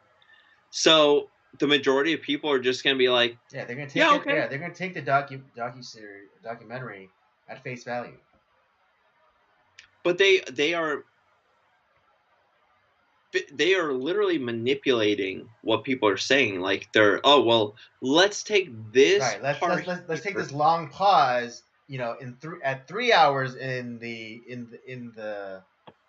testimony, and bring it to the hour and a half mark, and like make him look like Dude, he's unsure, or about something.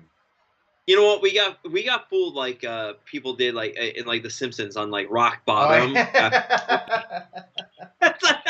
Dude, it's like it is like It is that. that. It And is that.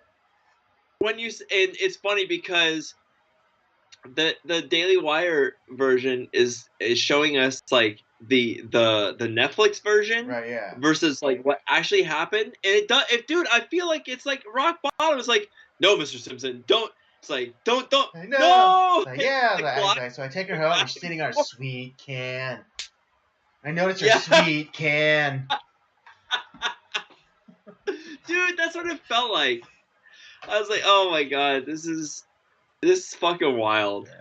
This is so crazy Well, that like Mr. Simpson, no. I was like, dramatization may not have happened. Yeah, it's like this is that, and the entire time it's like, oh, we're just telling a story. We're being very unbiased. We're just letting the facts speak for themselves. And right. yeah, we obviously had to edit. Obviously, we had to edit some things for for time purposes, but. No, we were upstanding citizens just telling a story. It's like, right, yeah. Fuck you, bitches. Right, yeah, it's like fuck you. It's like I said, like in the beginning, it's like I said, like they're playing hot potato. It's like, oh, we're journalists, unbiased. It's like oh, we're artists. We're artists. We're telling a story. We're telling our point of view. It's like, it's very similar. In like the early 2000s with the Daily Show with Jon Stewart. Yeah. When he would say that he's doing more journalism than journalists, but then like when he gets something wrong, he goes like, "Whoa, I'm just a comedian. I'm just I'm just telling jokes here." It's like, no, you can't play hot potato with this. Like you're either a journalist or you're a comedian. You can't be both, and you can't do it simultaneously. Yeah, and well, the other thing too is he doesn't have like when he doesn't have like a huge staff of writers behind him. Like he's not exactly like the smartest guy on the planet. Like you know what? I will say this: the one thing about Jon Stewart, the guy does care about cops and firefighters and stuff. He does do some things where like, okay, you know what? I can stand behind him on that because I do agree with him. Like those people deserve, the benefits that they should get absolutely. and the care that they should get. And it's like, okay, you know what? I am 100% behind Jon Stewart on that. And he doesn't sound like a dumbass when he's talking about that stuff. He actually does give a shit. But yeah, like but you're right. The whole idea is like, oh, I'm not, I'm doing more journalism, but I'm just a comedian. You can't have it both ways. It's like, what are you? Are you trying to do journalism? But you can do journalism and be funny if you want. Like you can tell the news in a comedic way, because honestly, like sometimes you gotta laugh, otherwise you're gonna fucking slice a wrist open. Sometimes when it comes to the news. So I get that aspect, but like when you get it wrong, it's like, hey, you know what? I got that wrong. If you are any sort of journalist, it's okay to get stuff wrong sometimes, but you just make sure that you correct it, and you correct it in a very public way, so that there's and you correct it in a manner so like that correction goes as far and wide as your initial reporting. But yeah, it's this the Netflix series was so manipulative, and I, like I said, I felt that way initially. I was like, something just doesn't add up here. Like and by that time I was already kind of aware of like the wizardry that's out there, kind of like the manipulation that goes out there. And don't get me wrong, it was fucking entertaining. I was entertained. Yeah, I thought it was. I watched the entire thing. I think I watched that like within like a couple of days. It was. I was like, oh, this is kind of interesting. This is cool. And I like true crime stuff. I do. Like it's kind of and it's the story is fucking weird. This is a weird dude that has an interesting story. So in that sense, like, yeah, I was interested, Mm-hmm. but I wasn't like, I don't believe the story that's being told here. There's something more to this, and damned if I wasn't right. But it's crazy how so many people. I thought I was obsessive. Damn, like I feel much better about myself. Like I didn't like devote my entire fucking existence to Stephen Avery. Mm-hmm. Jesus Christ. Yeah, That's like those people that like that are still holding demonstrations out for him. It's like, that dude. have you noticed that majority of them are women? Dude, I know, right? What is with that? Why? Because women are the easiest to manipulate. Dude, well, and like that one dude that came from fucking Australia to come to that Or like come or to or these. that guy from Scotland who like, Yeah. he went from like Scotland and like he lived in like the countryside basically, and then he had to drive like probably like a couple or more hours into Edinburgh, like the next biggest major city, and then take a plane to London, and then London he took like a bus or train to Heathrow Airport, which is not in London apparently. But yeah, and then he took a plane from Heathrow to Chicago, and then Chicago he took a car up to Wisconsin. Dude, like that's fucking crazy.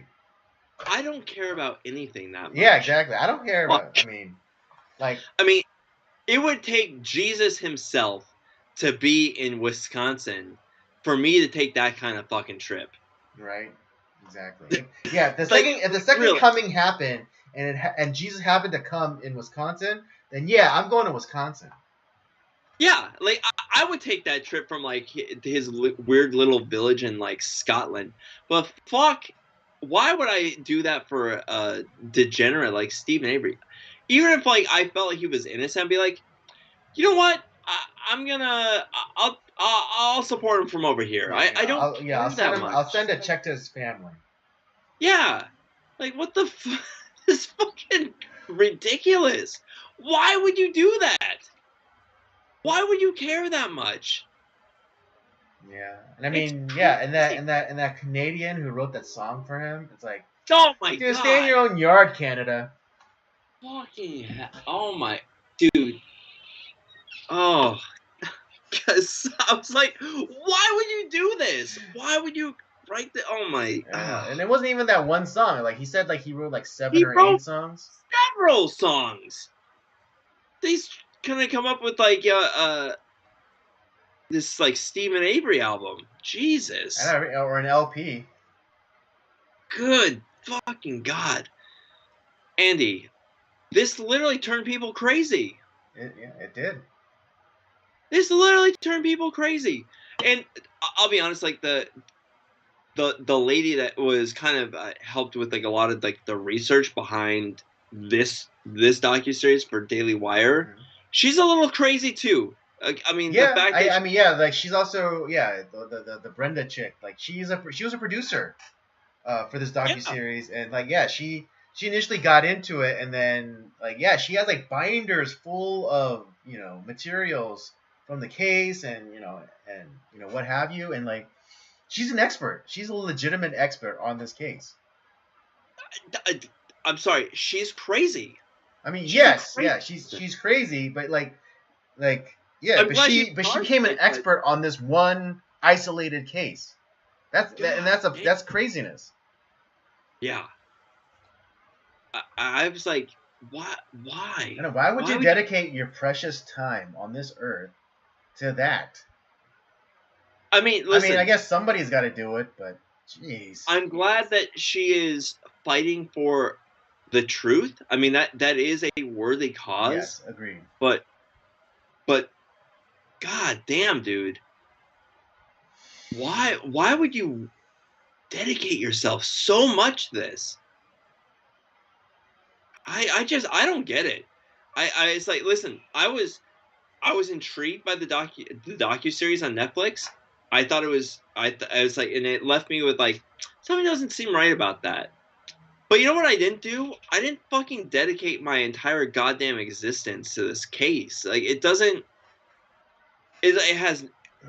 I could see if like maybe like let's say she was like Teresa Hallback's best friend, right? Mhm. And she's Yeah, like a relative or something.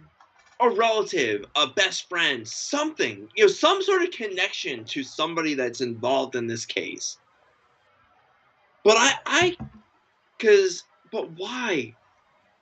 You're not related to anybody in this case. You have no connection to this, and yet you have dedicated your existence to being an expert on this one small niche thing. I mean, you've probably sacrificed time with your family, time, you know, whatever relationships you have. I don't fucking get it, dude. All these people are fucking insane. But Well, both the people that are, I mean, okay, hold on. I'm gonna push back a little bit, just slightly.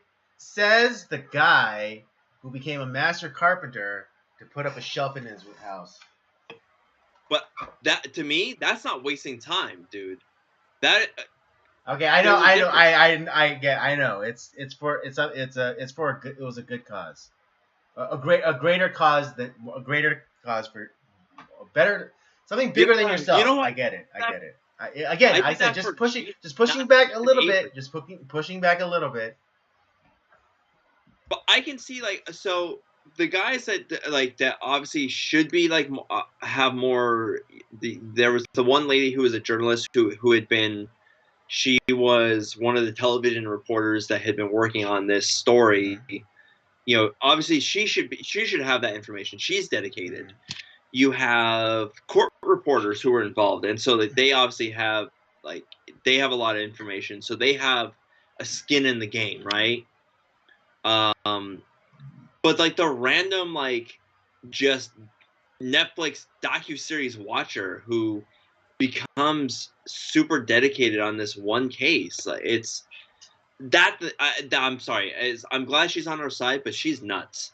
And all these people that like got involved, like the people who are on the other side who love Stephen Avery and Brendan Dassey, who have dedicated their life to like freeing these two weirdos. I'm just everyone's fucking insane. That's what this made. This is what I got from this. Everyone's goddamn insane. Those two assholes are guilty. They murdered this woman. And unfortunately, it's this documentary. Like just as the family of Teresa Hallback is kind of getting over,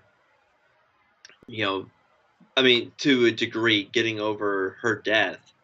These two bitches manipulate the public into thinking that like oh well they're hiding the truth and like they're actually Teresa Hallback's still alive, and so now you stir up these weirdos to attack her family. Like they turn the victim into the focus of vitriol, They turned the and victim into the they have to perpetrator. they have to go through this all over again. It's crazy, man. I say this whole thing is insane.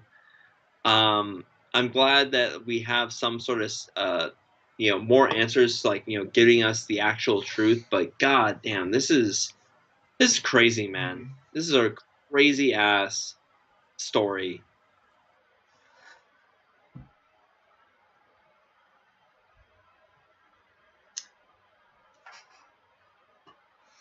Indeed.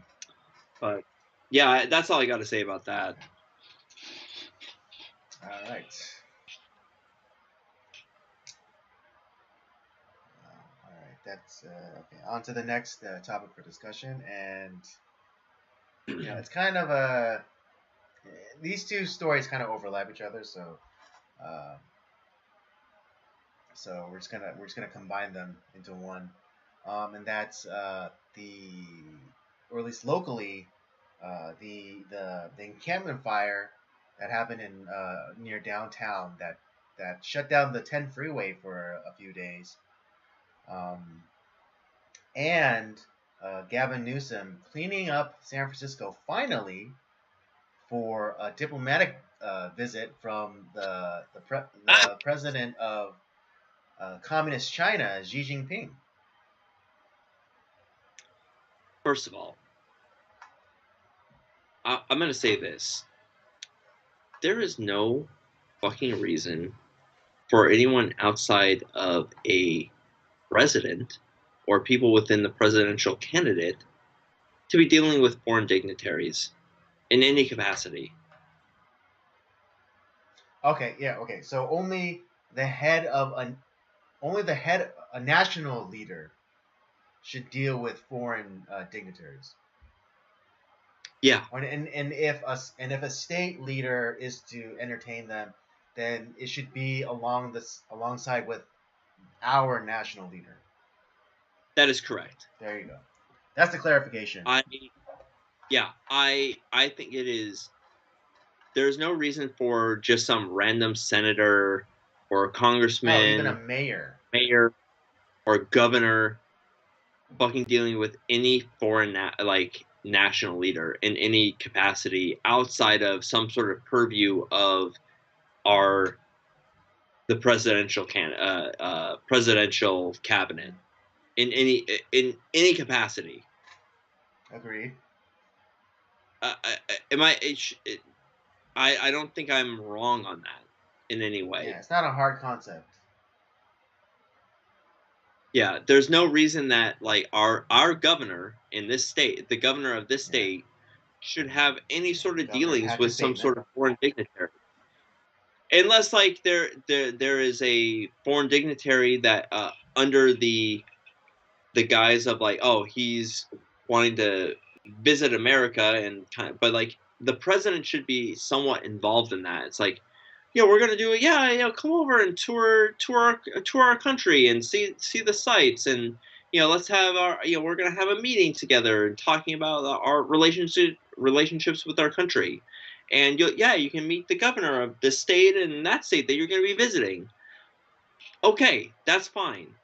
But as far as like our governor by himself reaching out to a foreign dignitary to have them come visit our state, I don't like that. Agreed. There's no reason for that to be happening. There's no reason for like a senator or a congressman reaching out to foreign dignitaries under any circumstances by themselves. Mm-hmm. I don't like that either. Unless like there's some sort of like they are currently in a presidential campaign that they have a good shot at winning, there's no reason that you should be talking to a foreign dignitary under any circumstances. And even then, I don't like that either. It's you should when you become the actual president, then you can deal with those people.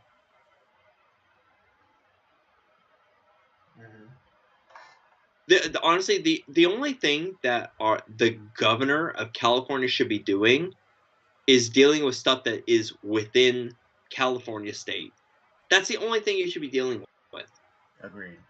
The entire state of California, deal with the stuff that's going on there. Right.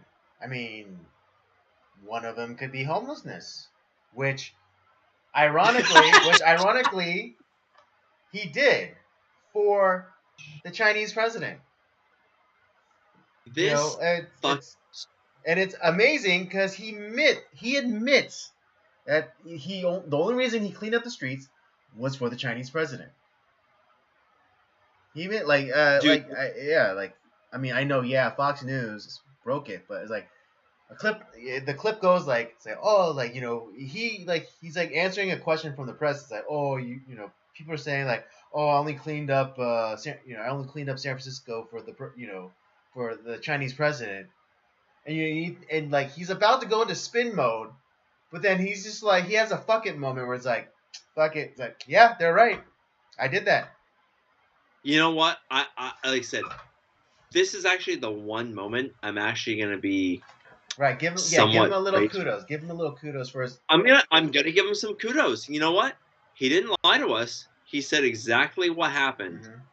I don't like it, but you know what? At least he didn't try to Right, it was fucking one of the first. It was one of the first yeah. times he was ever honest with his constituents.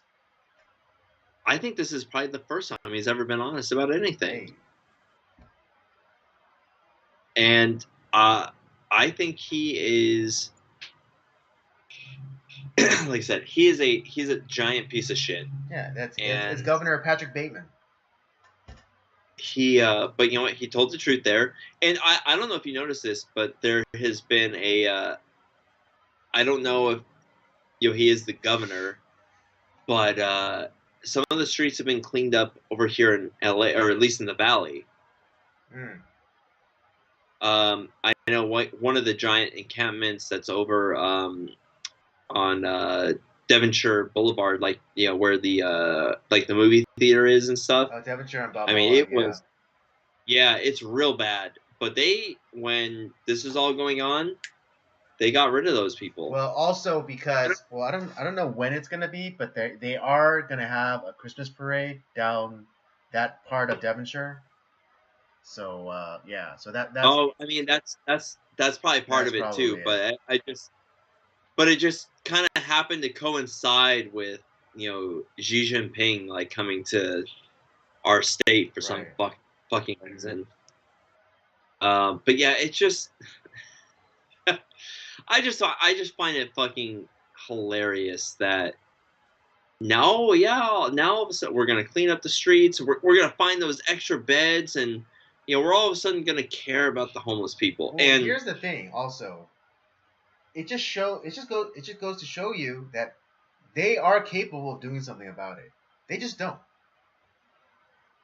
well, If here Gavin here Newsom really cared about California, let alone the streets of San Francisco, he would do something about it. But he yeah. doesn't give a shit. He doesn't care.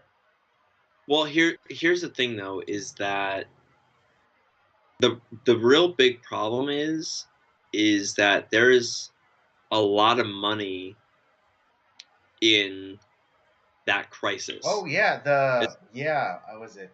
There's a YouTube channel that I follow, California Insider. And yeah, they're mhm, constantly talking about the homeless industrial complex. It's like yeah, and it's a lot of it. They're kickbacks.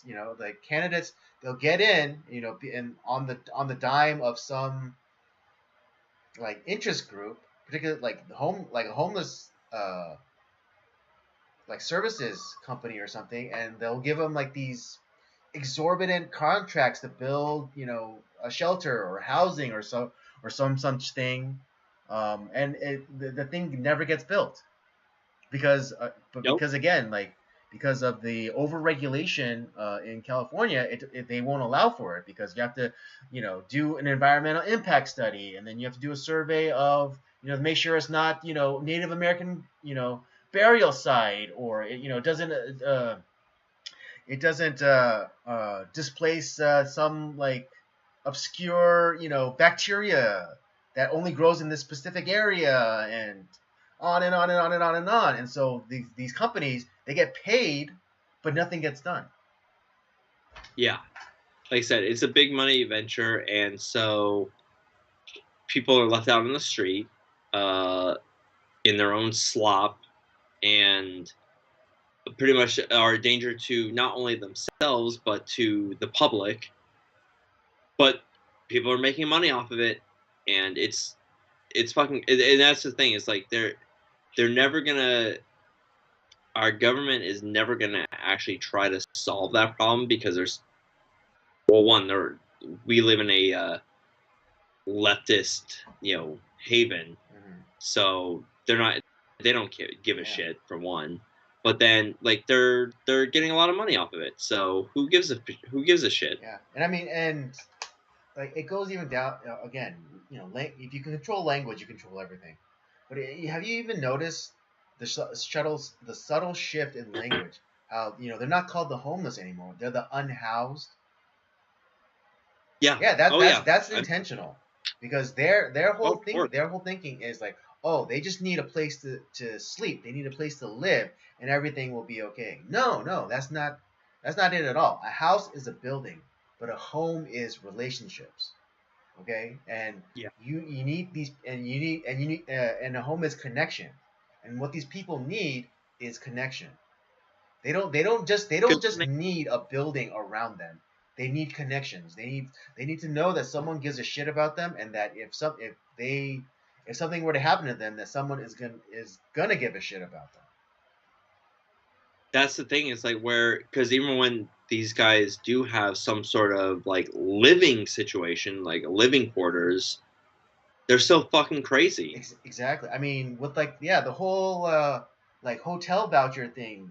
There was a report um, from local hotel owners, and how, like, when they had the home, during, especially during, the lockdowns and everything, because a lot of the homeless, or not a lot, I shouldn't, but a number of the homeless have mental problems.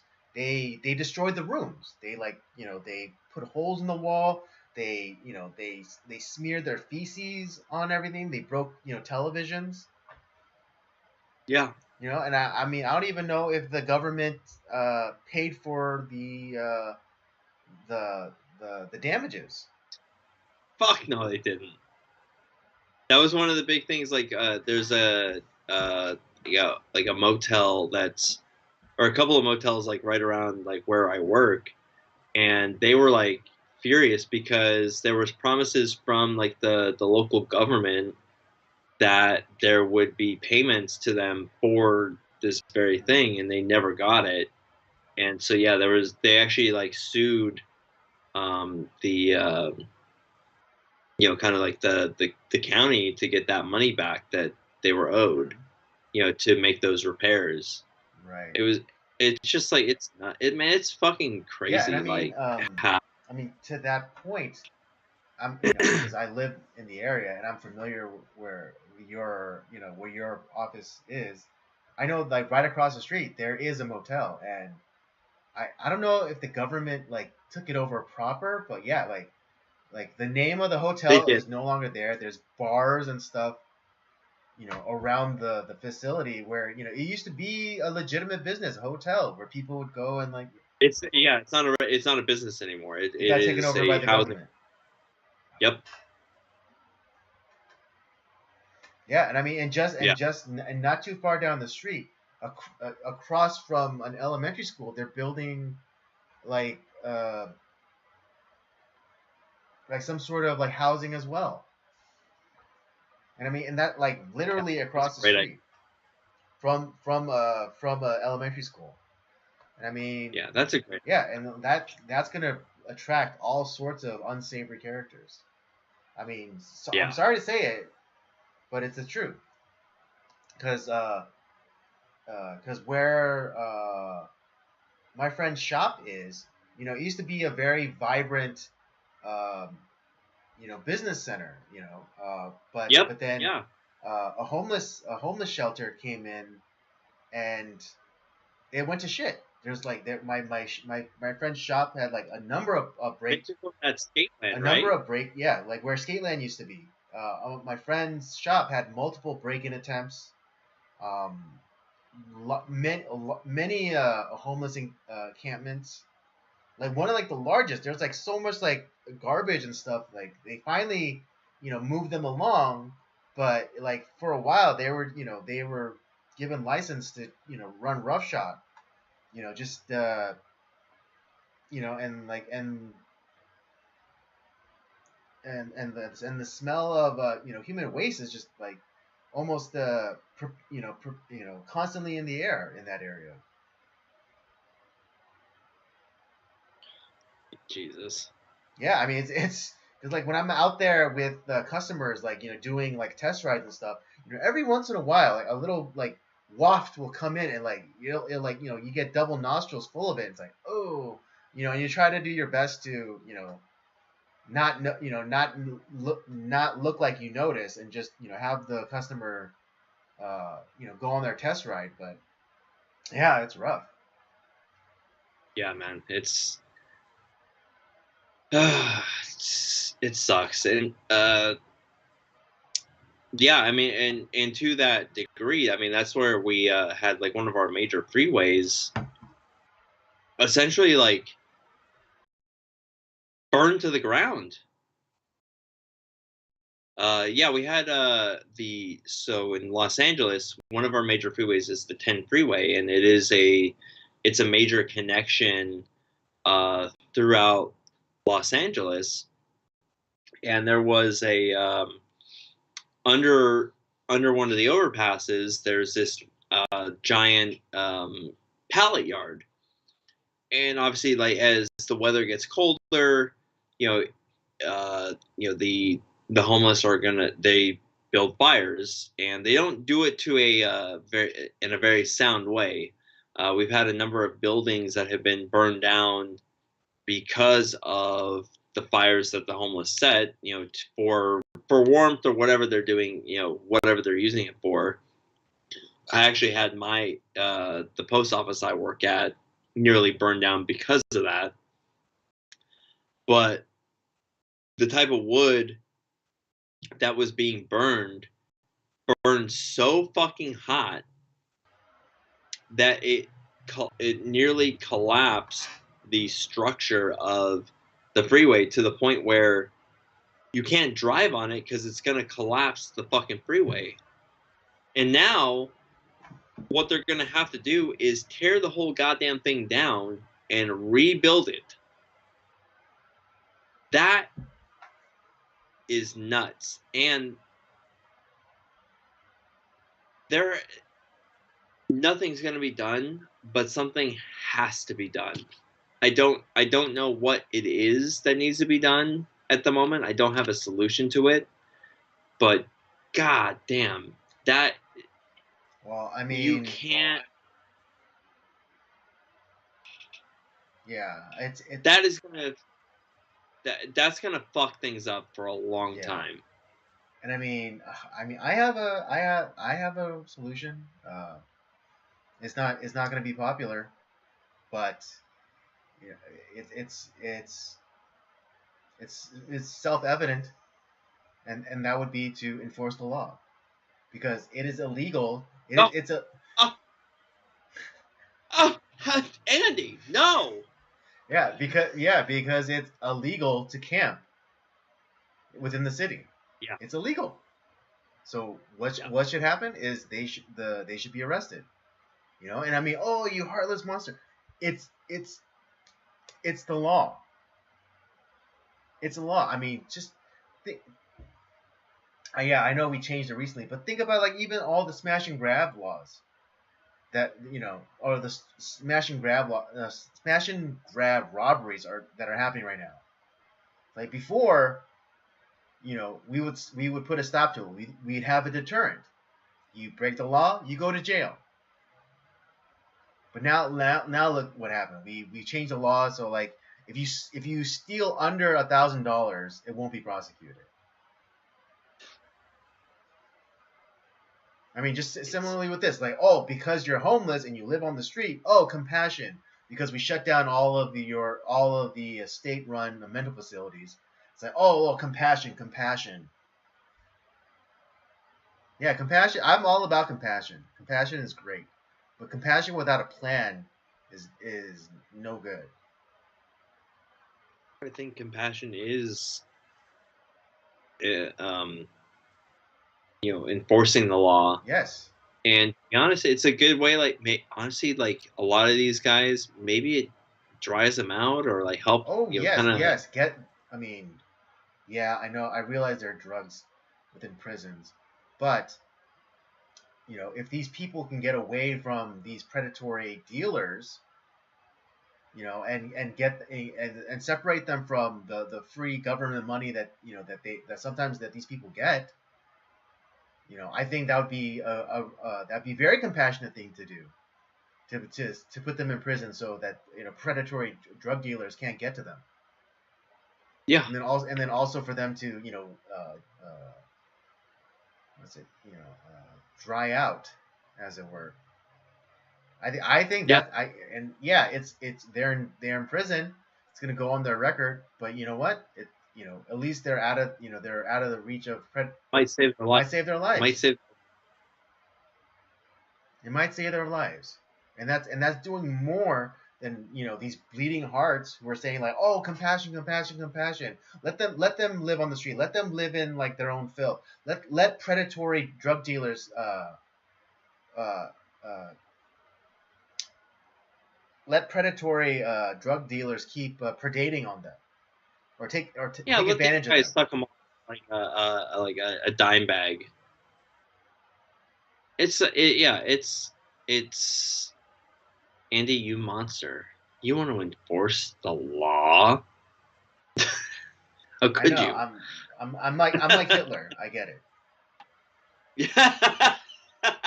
But I mean, yeah. I mean, because all of like because everything is being done like so indirectly. Like even the enforcement of laws.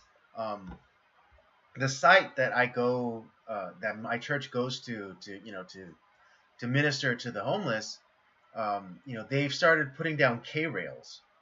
And if you don't know what the K rails are, they're basically concrete molded barriers, and they line them all up and down the street. And why do they do that? To Yeah. discourage RVs from parking there. Yep. I mean, it doesn't deter people like living in tents and such, but yeah, there are less RVs and campers and cars where homeless people sleep.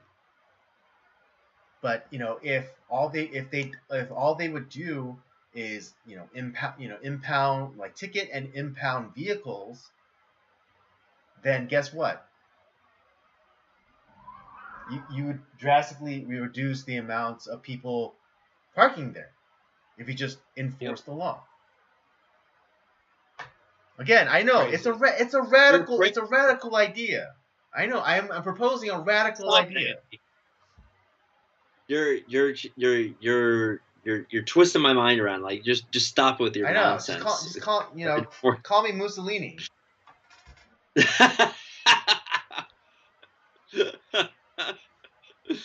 Oh But my I know, goodness. like, and I'm not speaking from somebody who doesn't know this stuff, or like who hasn't experienced. I'm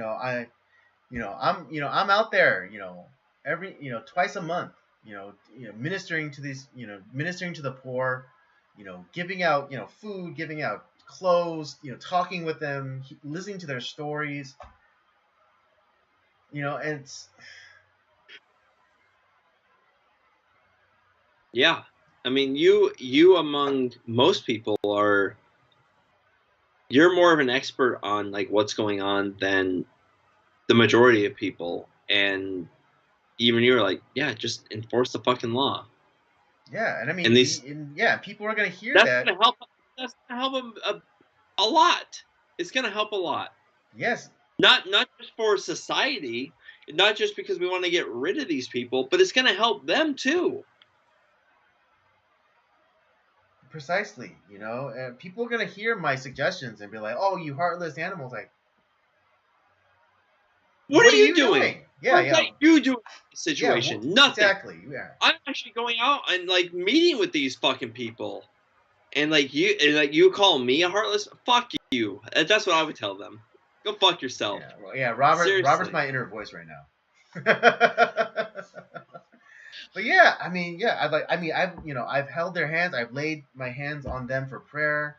I've talked with them. I listened to their heartbreaking stories of like, They're horrible. of drug addiction and their families, abandoning them, or in a lot of cases their families just made them ultimatums like stop the drugs or go live out on the street.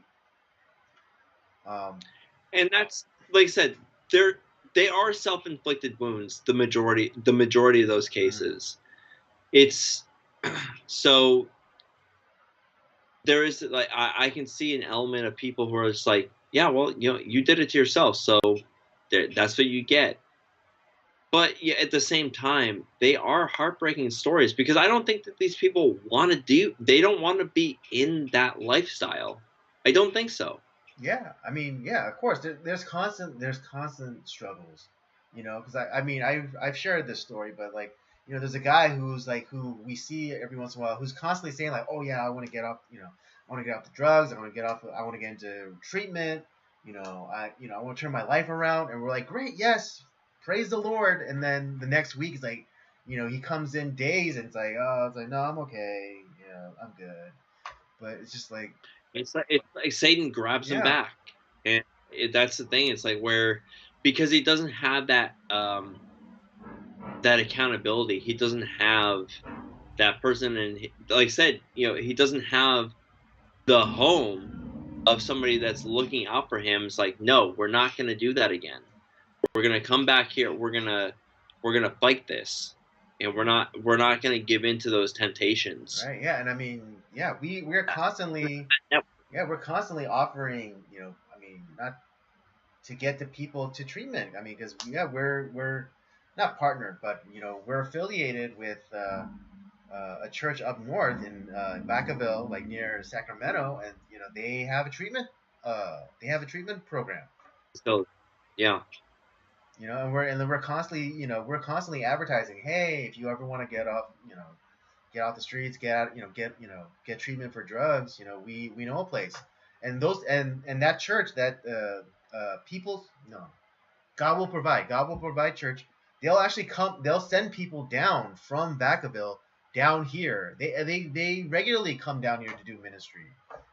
Um, yeah, so yeah, like so to those people who think that, oh, you're just going out there and just perpetuate prolonging the issues, like, no, we're actually going out there with solutions. We're going you out have there done with more. resources. You've done more than anybody else I can think of in this realm. So if anyone's like, "Oh, enforce the law," oh, and you're just prolonging this, like honestly, those people can go, eat a dick. Seriously, Yeah, a whole bag of them. seriously. Shut up. You're not doing anything unless you have a better fucking solution, which I would love to hear. Shut up. Well said, Robert. Well said.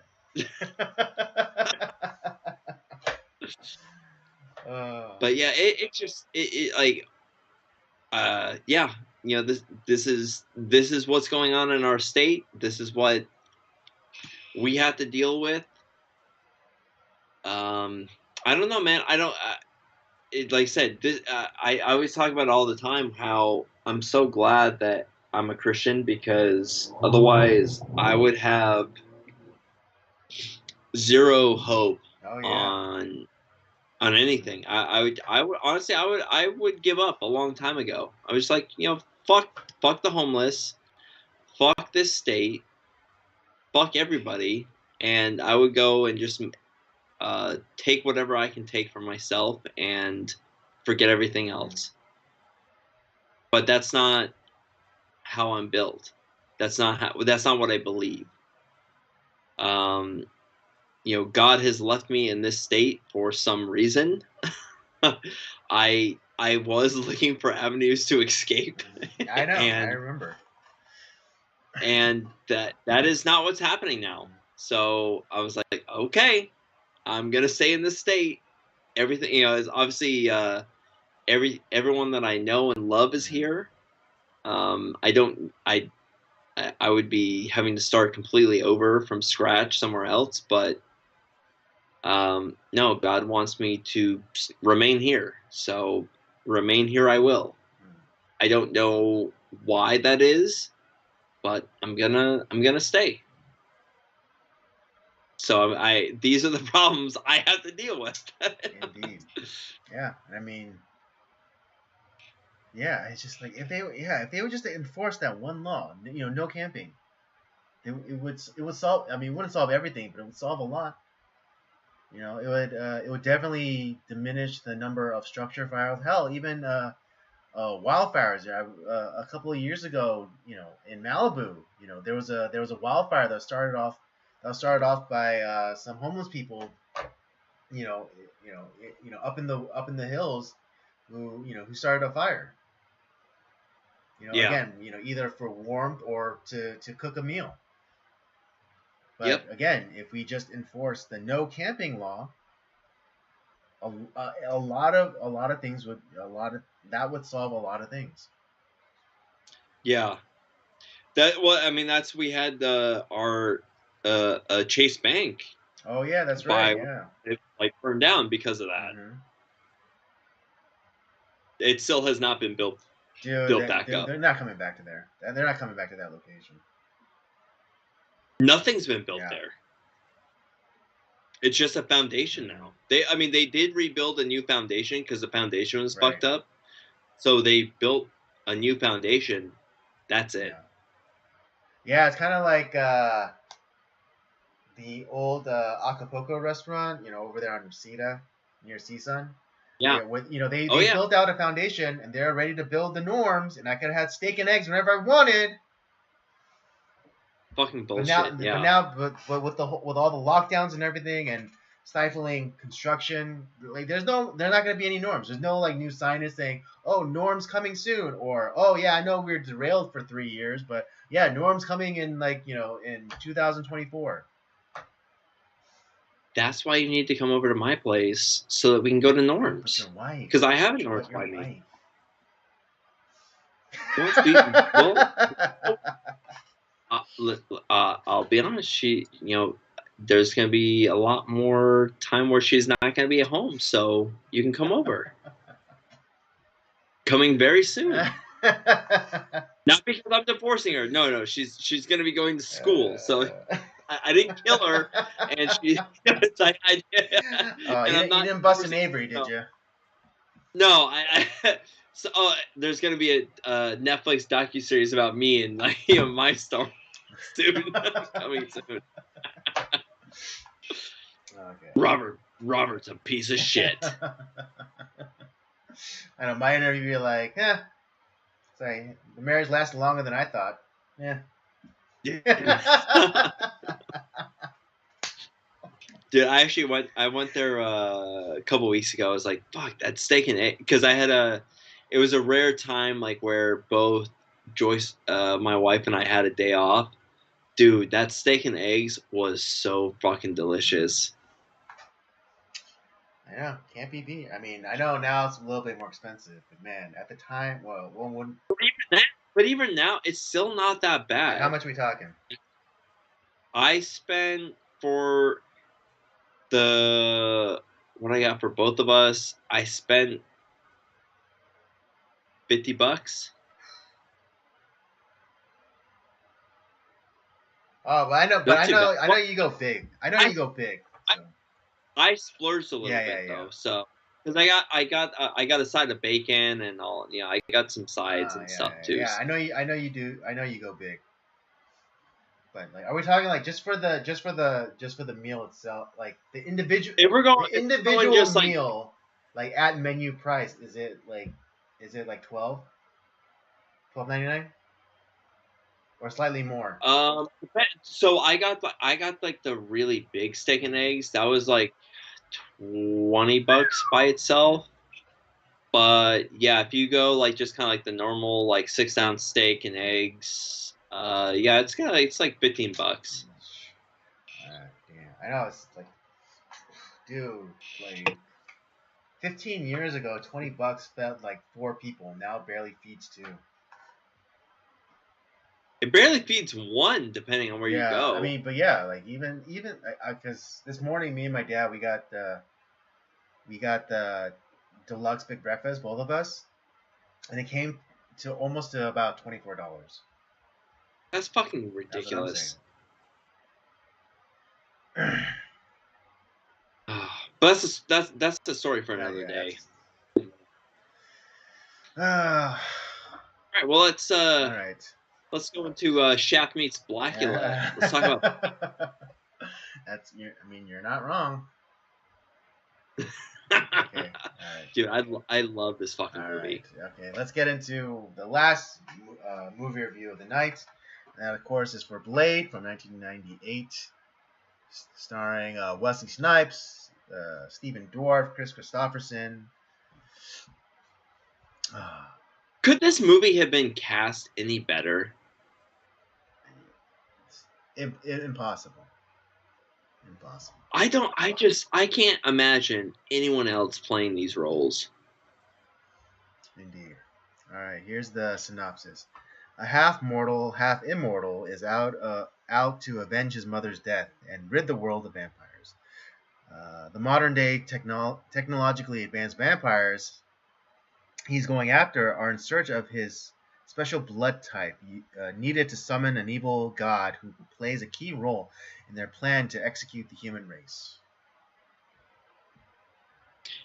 Well, this was a comic book series. Blade is a Marvel comic, obviously, but holy, how did you come to Blade, Andy? Well, like many people, it just kind of came out, and I went to go watch it. But the I was first introduced to the character of Blade uh, through uh, through Spider-Man the animated series. Hell yeah, yes, Yes, sir. sir. That's that. But yeah, he because what is it? In the animated series, there was an arc where it dealt with a competitor of Peter Parker, Michael Morbius, who if I mean, I know they did a Morbius movie, but in the Dog shit.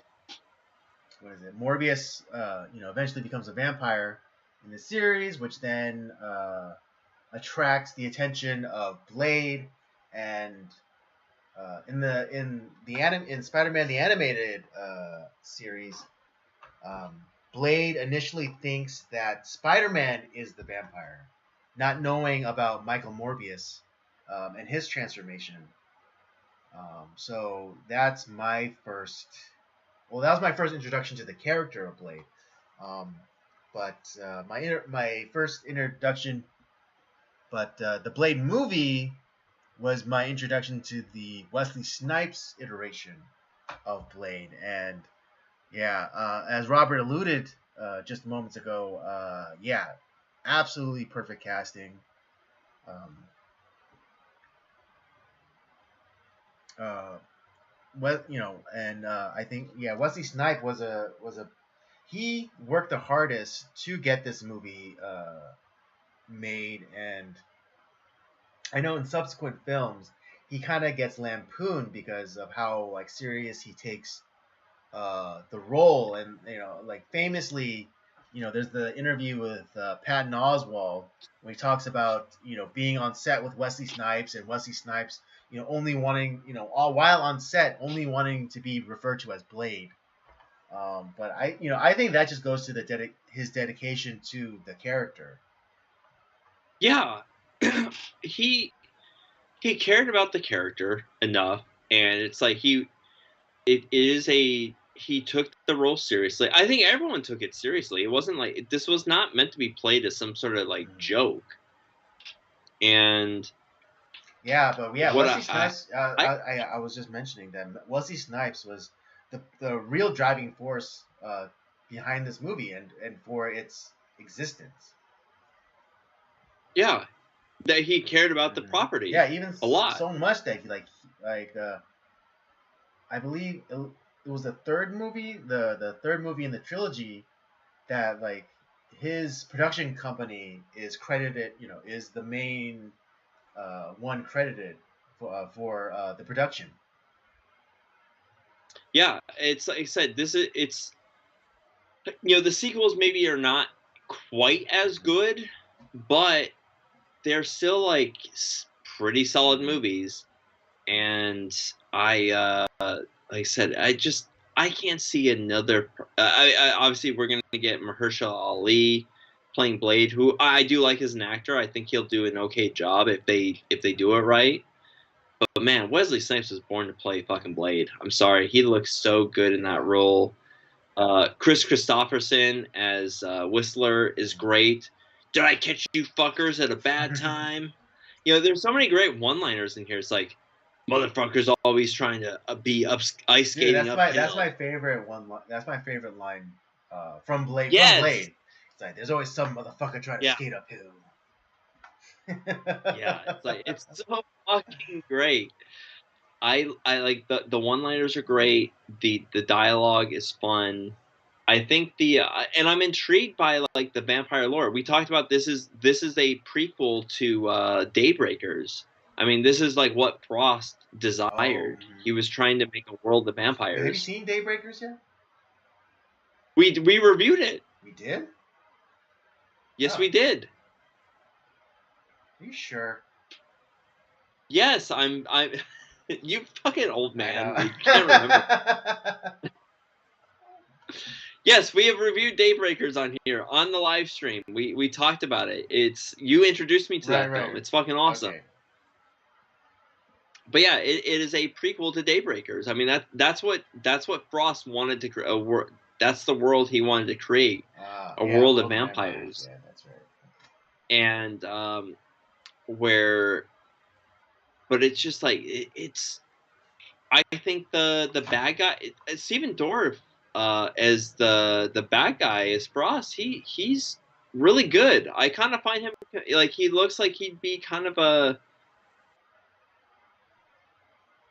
I just find him like as a compelling bad guy. He's really good. I like the actor who plays him. I think he does a great job. Yeah, I mean, just that scene when like he's in the archive and with what is it? Who's that actor? Real fast. Oh, Udo Kier. Dude, Yeah, that's it. It reminded me of The Dark Knight Rises, and say what you will about that movie, I still enjoyed it. that's a great movie. I'm sorry, it's Yeah, great. but It's it reminded me of that scene where Bane is confronting Daggett, and then Bane tells one of the subordinates to leave, and then Daggett tries to assert his dominance, like, no, I'm in control here, and then Bane just puts his hand on the shoulder. do you feel like you're Yeah, in it's like, control? do you feel like you're in control here? Just doing like that power move. And I think in the but Stephen Dorff's character has a similar moment where he like he gets a dressing down from Udo's character, but then he does like that power move, and like puts almost like in a sensual way, like puts his hand like on his like on his neck, and like caressing his neck, almost in the weird kind of like sexual power move, and then makes him like Yeah, kind of recoil and be like, oh, he's like, you bore me, kind of like trying to recover like yeah, his authority. That scene was great. I love that scene. dude, yeah. I mean, there's a little bit of a sexual, like I said, vampire movies are have a sexual Oh element to yeah, them. That's there's another scene I definitely do want to get to, but not just yet. Yeah, but it's like, but that scene, yeah, it does have a sexual element to it as well. Like it's just like it's where it's a dick swinging Mm, contest, or in this case a bang swinging yeah. contest. Yeah, it's like, but there's like these the archive has all the vampire lore, the vampire Bible. What's the I forget what the fuck it's called, like the Book of Ameris, Erebus. Erebus, yeah, and we don't know exactly what's written on it. Which I'd be kind of curious if like the Blade comic deals with that, like what exactly is written in it.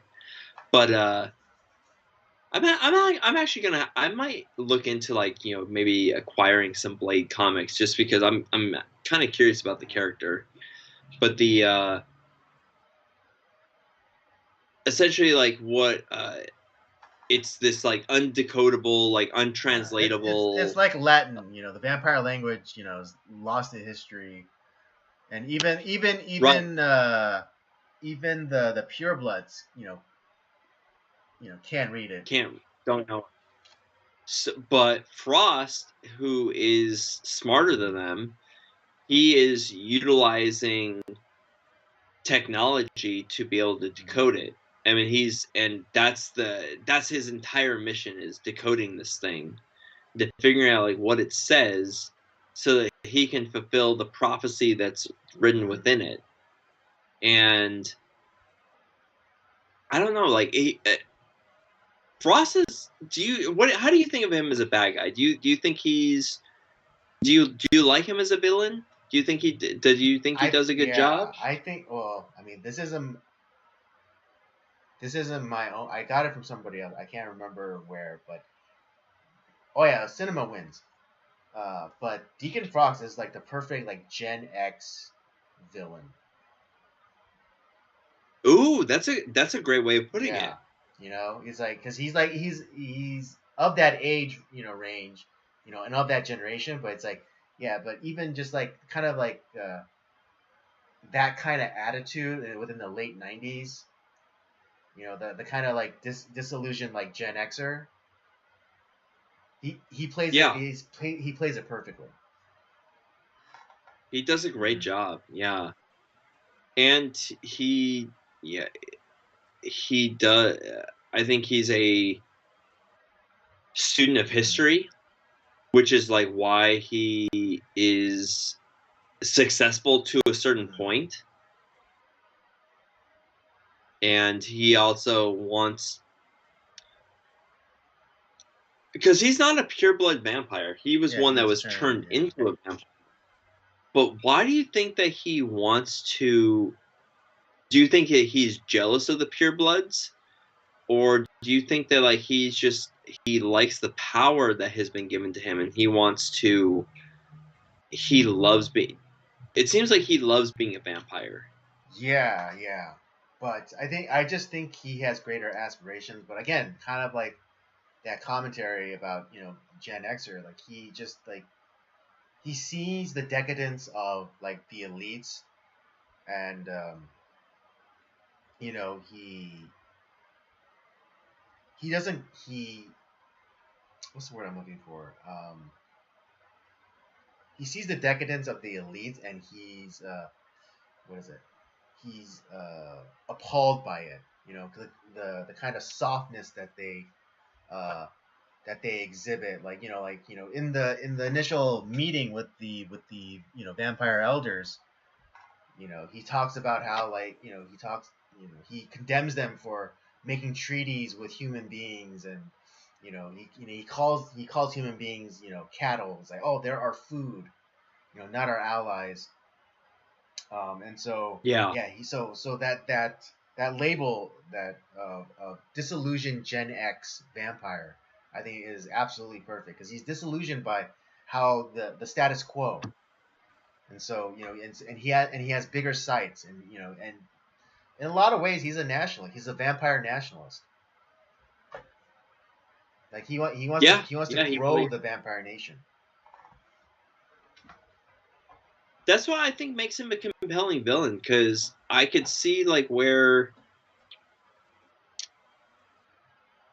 he he's not wrong in a certain degree. Um, I see exactly where he's coming from, and from like if we're looking at this through his Mm-hmm. viewpoint, yeah, you want to. Why would you lower yourself down to a? It's why would we like kowtow to a, for lack of a better term, why would we like make treaties or kowtow to like a cow, Mm-hmm. right? Yeah, someone lesser. Yeah, why would we bow down to lesser beings?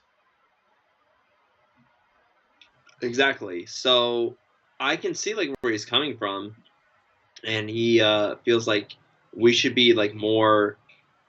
We should live up to the power that we have. We can rule these people, and Yeah, to your point, yeah, we can have. like in Daybreakers, like it should be a nation of vampires with, human, scurrying about underfoot, not the other way Now around. like, yeah, but like I said, we don't know.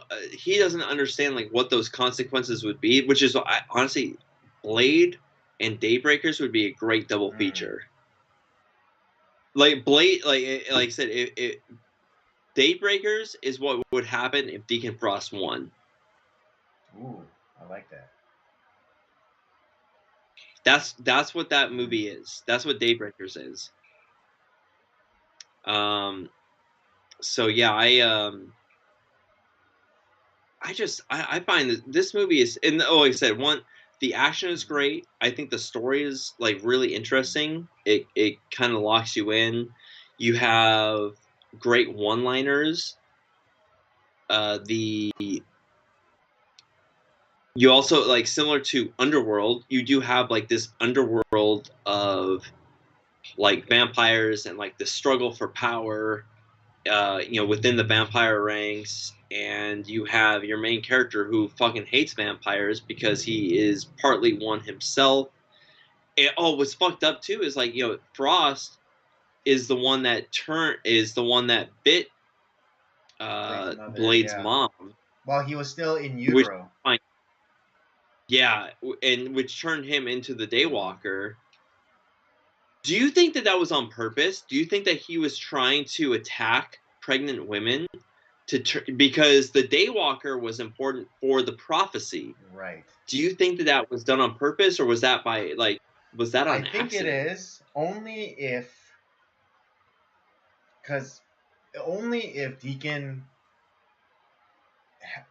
had this plan for since way back when.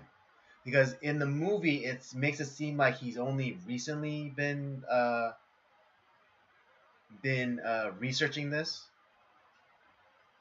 But if he knew about the prophecy, if he knew about um, the burial, the secret chamber and needing of the Daywalker's blood, then then yes, then he's been planning this for a very long time. I'm gonna go with this. I'm gonna bail the movie out because it's not really spelled out in the movie, and it maybe like I'm gonna read into this a little bit. Mm. I think that Frost knew exactly what he was. He was trying to create a Daywalker. He was Yeah. trying to create a Blade character Mm-hmm. because I think he knew, like, he had been I don't know how long he had been a vampire, probably a very long time, at least 60 years or 30. Well, in this case, in this movie, 30 years, Mm-hmm. but probably a lot longer than that. Yeah. And Let's say that he's been a vampire for 100 years. yeah, so I imagine he has been studying because Mm-hmm. he seems like he is a student of history. He wants to study this stuff, and he wants to learn about like the vampire lore. And obviously, like, he's probably the reason why they have the pages of the vampire Bible, the Book of Erebus. That's probably Deacon that had done that. Maybe, but in the archive scene, it's the dialogue makes it suggest that he was not even supposed to have access to it. Okay, well, maybe. Oh, you're right. So Okay, but anyways, but he's probably been like well, he's like probably been, to that point, he may still have been someone. He may have been an archivist, right? And yeah. maybe he was getting like bits and pieces, but he's not necessarily supposed to have access. Maybe he was like a vampire Indiana Jones or something. Maybe he knew something about like that they needed something like a daywalker, someone that had the power of the vampire with none of the weaknesses. Right. Yeah. Maybe they might have needed, yeah, and maybe like subsequent iterations were the opposite, where it was a vampire, but he didn't have the powers and the regeneration. Something like that. Yeah, there's so Yeah. I have a feeling that like Frost had an idea of what he was trying to do Mm-hmm. without like Right. realizing So yeah. why he knew that. So he might have attacked. He might have tried to create one. Kind of like the old-fashioned way, and like maybe he shoved up some like human women, but didn't pan out. And then he had the idea of attacking pregnant women, and like he attacked various pregnant women at different stages of development. Yeah, that's what I'm gonna go with that. I think that that is a because I think that the movie doesn't really dive into this at all Right. in any way. Right. But I feel like Frost is a very intelligent villain, Mhm. and I think that makes a lot of sense to me that he would do something like that. Right. But in terms of like, when he had the idea to do this, yeah, I'm gonna bail the movie out too and say that somehow he got access to like a fragment of the vampire Bible, and Yeah. and maybe in his previous life he was an academic, right? Maybe he was like an Egyptologist or whatever. He does have that like look to, and then like with as the years have gone on, technology has advanced, and he's been able to use technology to help like decode like more of that Book of Erebus. Yeah.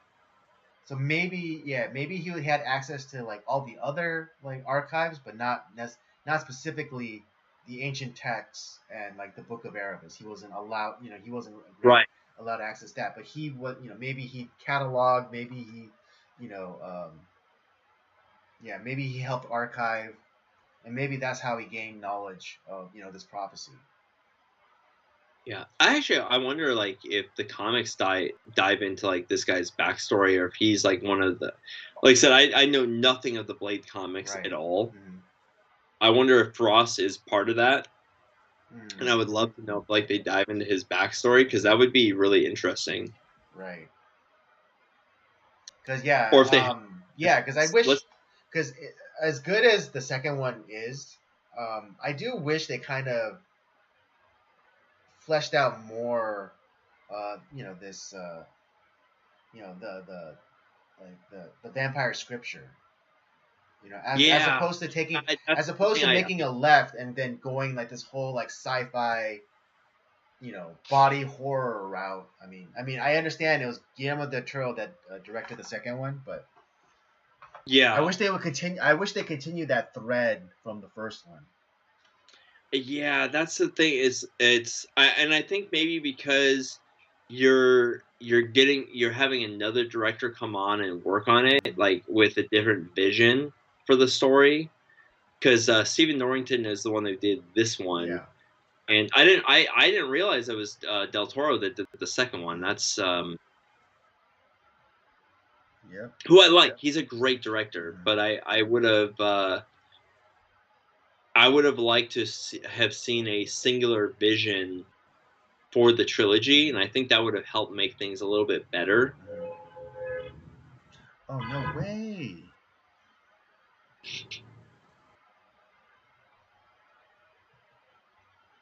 No way. Stephen Norrington, he also directed League of Extraordinary Gentlemen.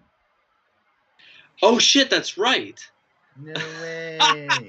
Oh fuck. Well, Awesome. well, he's a good comic, a graphic novel adaptation guy. Nice. But yeah. But again, another really interesting take on the vampire mythos, making it more a disease. Kind of like in the same vein as Daywalkers.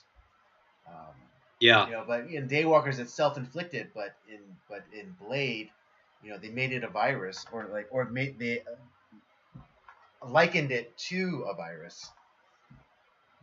Yeah, I think I think the way that they play with the vampire lore in this is so great, and that you have a half vampire, half human, who is Whistler and Blade are essentially like the Van Helsing of this world. They're trying to eliminate vampires. Dude, that totally makes sense now. Yeah, that Whistler is Van Helsing.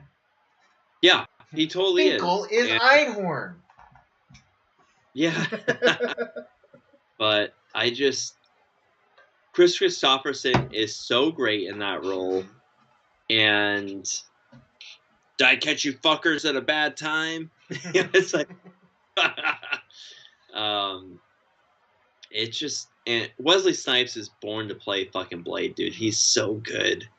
Yeah. I miss Wesley Snipes. The guy is a really good actor, and obviously he had his problems with the law. I mean, And specifically honestly, I the don't. IRS. Yeah, Fuck and those to be guys. honest, fuck the IRS, and honestly, pay as little taxes as you possibly can. But no, Wesley Snipes is a good actor. I mean, we've done a few Wesley Snipes, at least one. We've done Demolition Man. Yeah. He's Yeah, him one as of Simon the Phoenix, awesome. is so. I actually like him more than Sylvester Stallone in that film, which is kind of a shocker because I love Stallone, but he's like just the silliness that he as Simon Phoenix is so good. He's so great in that. But yeah, he is born to play this role. He's so good, and he kicks fucking ass. He's kind of like a little bit like this. Like I said, it's Shaft meets Blackula in this role, but like he's also maybe like you throw in the Punisher a little bit in there too. Yeah, another early Marvel movie with the R rating. Yeah, that's right. One with Thomas Jane. Underrated film, man. Underrated. It's good. No, I mean I love the Marvel shows, like with our guy John Barenthal playing Frank Castle. the Punisher. Yeah, Frank Castle. But yeah, Thomas Jane, very underrated. It's a very good movie. Has some really good action moments in there too. Oh yeah, absolutely. Like the fight scene between him and the Russian. Yeah, I don't think we've done that film. We should do that. That would be fun. We should do the Thomas Jane Punisher film. Yeah. We should also do the Dolph Lundgren Punisher film. Oh. Yeah, we should do pre-MCU Marvel movies. Oh, that means we should find the Roger Corman Fantastic Four film, which is still the best Fantastic Four film of all the ones. I am not looking. I'm actually not looking forward to the Fantastic Four film that is being proposed right now. I think it sounds stupid.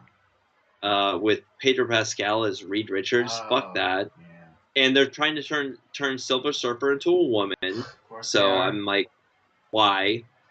And then you have like now there's the Fantastic Four film or the duology with Jessica Alba as which is fine. Yeah. Sue Storm, yeah, which is fine. Pre-Captain America, Chris Evans. Yeah, which is fine. But then you have the other Fantastic Four, which is fucking terrible. On the internet, it's derided it's commonly referred to as Fan Four Stick. Dude, it sucks.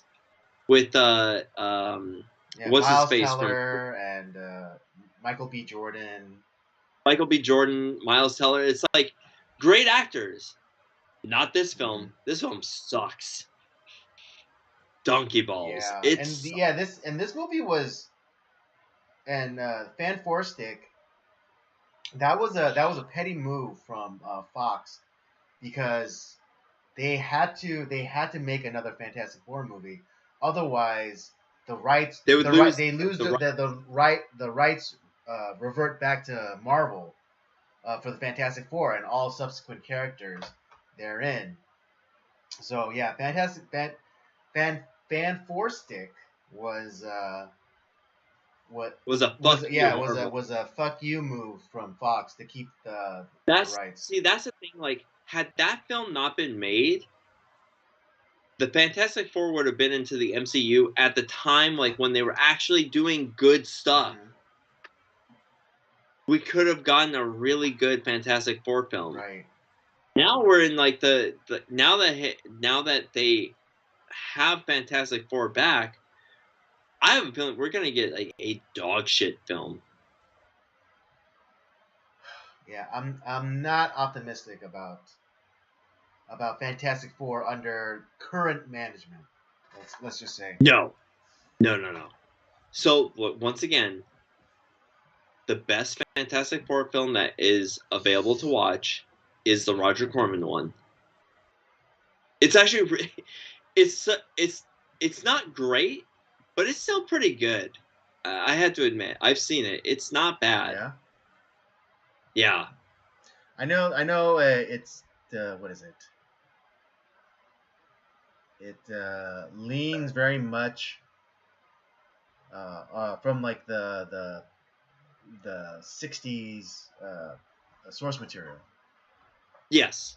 Yeah. It does. It's it's a Roger Corman film. It's done with a very low budget. It's a little bit kind of in that I wouldn't say like it's low budget, but it's not necessarily cheaply made. But yeah, you're not gonna get um your blockbuster film. It's just but it's for what they had to deal with. Not bad, not bad at all. I gotta see like where that might be, like where I can maybe find that again, because I forgot how I watched it before, but I'm gonna have to find it again somehow. We're Oh, gonna have to think do about that. it. Oh, you think you found? Okay, good. Is it 90 minutes? Yeah, Okay, found it. it's from like 91 or 2 or Yeah. something like that. Yeah, that's the one. I think I found it. Oh yeah, okay, there we go. Now I have another month to add to our list. Nice. Yeah, we're gonna do a non-MCU Marvel films. Nice. There we go.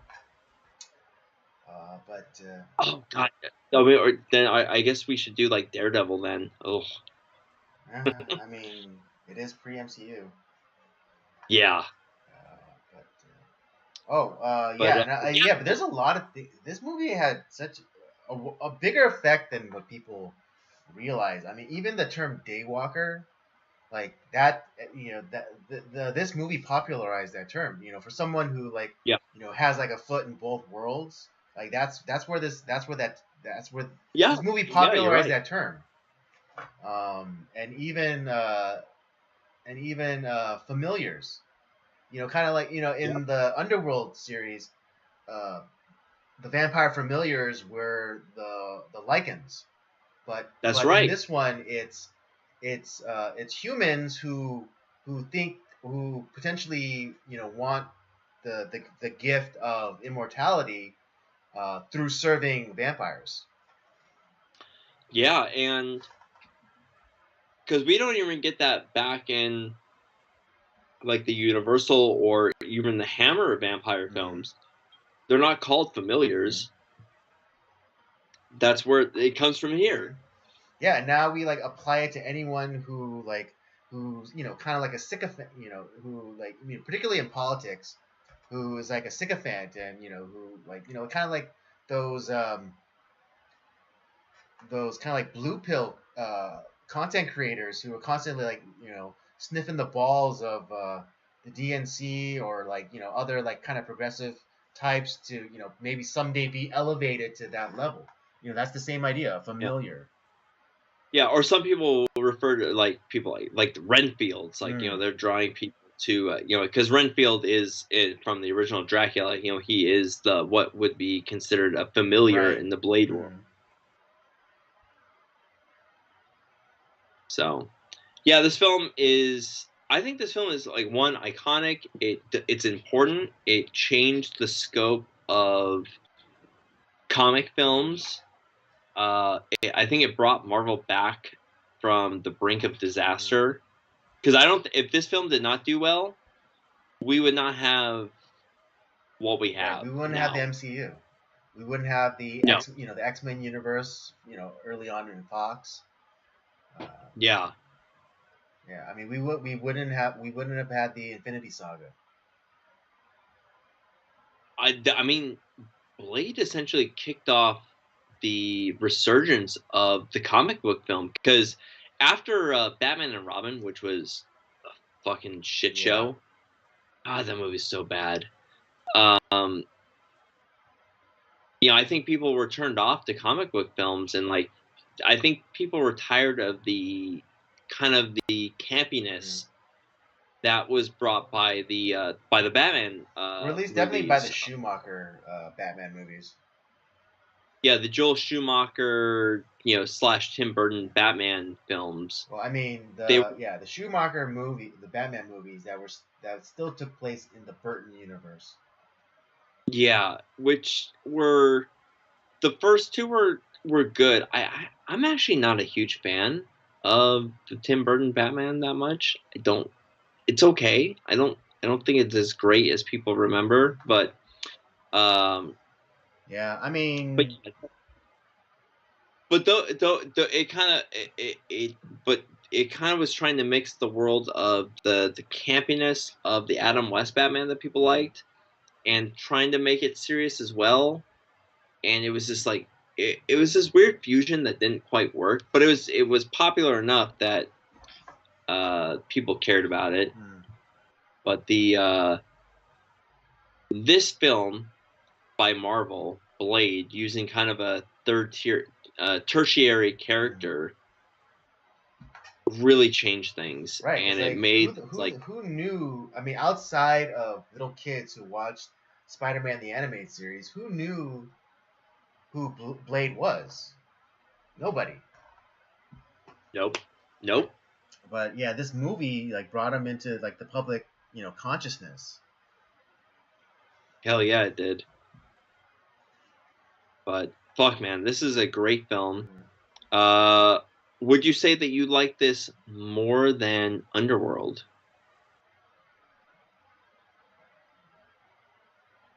I would say that. How would you rate it? I mean, probably should. I probably should have went with you with the Underworld rating, um, but it is what it is now. But I'm gonna, yeah, it's not a perfect movie, but I'm gonna give it a 4. I'm actually going to give this movie a 4.5. Wow. I really like this Mm. film. I think it is the action is great. Uh-huh. I think the story is really good. I mean, it's not like I said, it's not perfect. I think there's a few things that could be maybe fleshed out a little bit Mm. more. I think the casting is excellent. I don't think that there's no one that is cast wrong in this film in any capacity, and the fact that like what this film did for comic book movies moving forward is huge. Or well, and just film in general. To be honest, I think this moves. It changed the vampire genre quite a bit because I don't know if we get Underworld without this film either. Good point. That's a very good point. Which is like the film that we just talked about at the start of the Mm. show.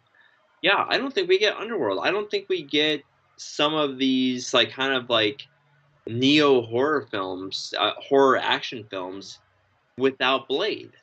Nope. Seeing that like it's kind of that Tarantino thing like where like we can mix genres.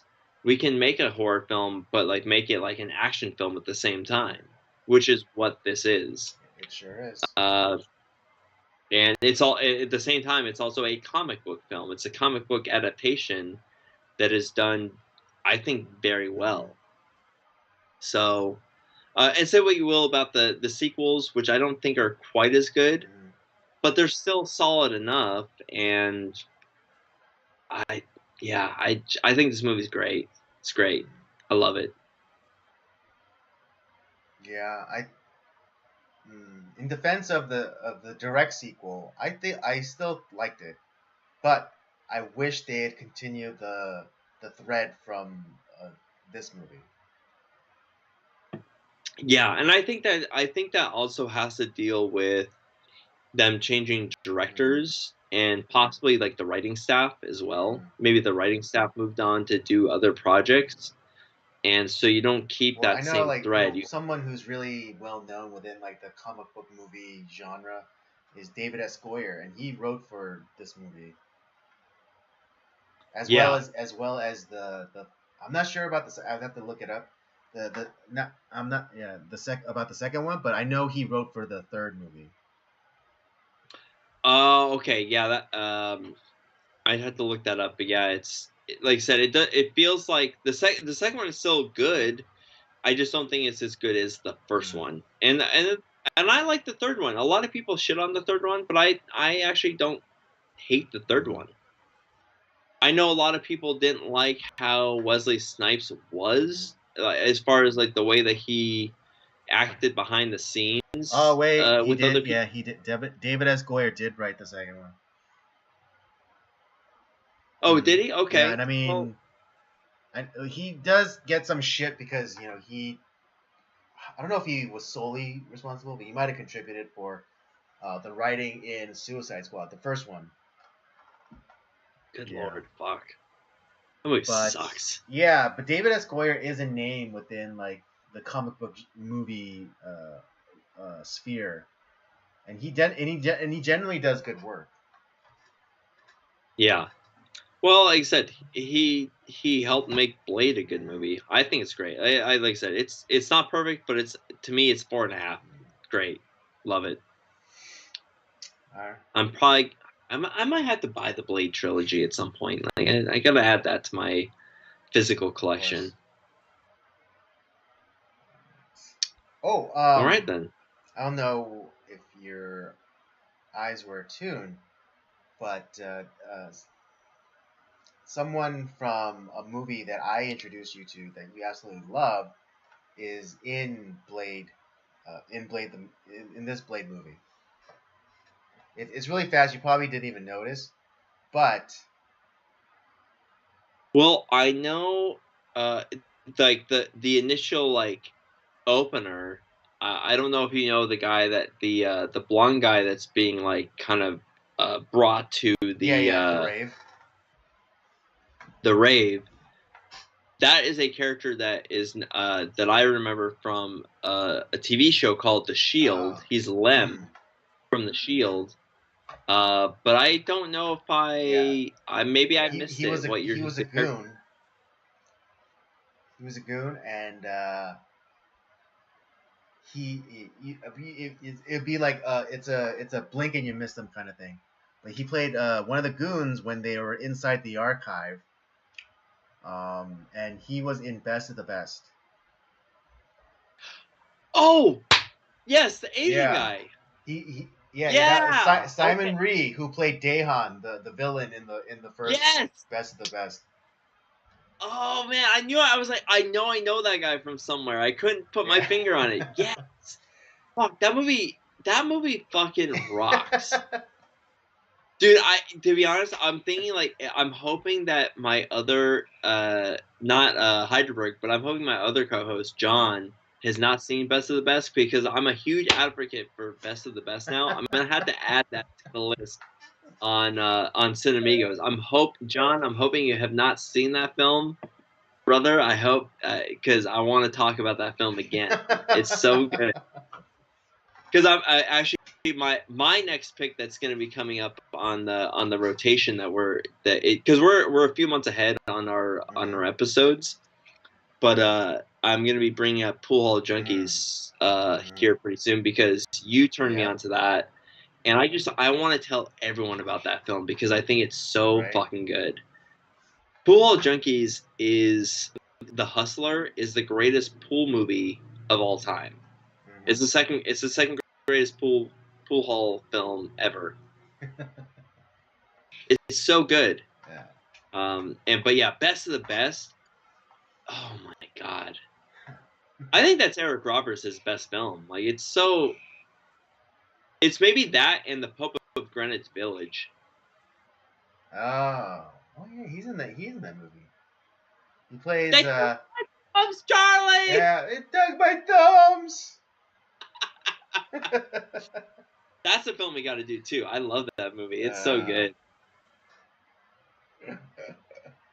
hilarious.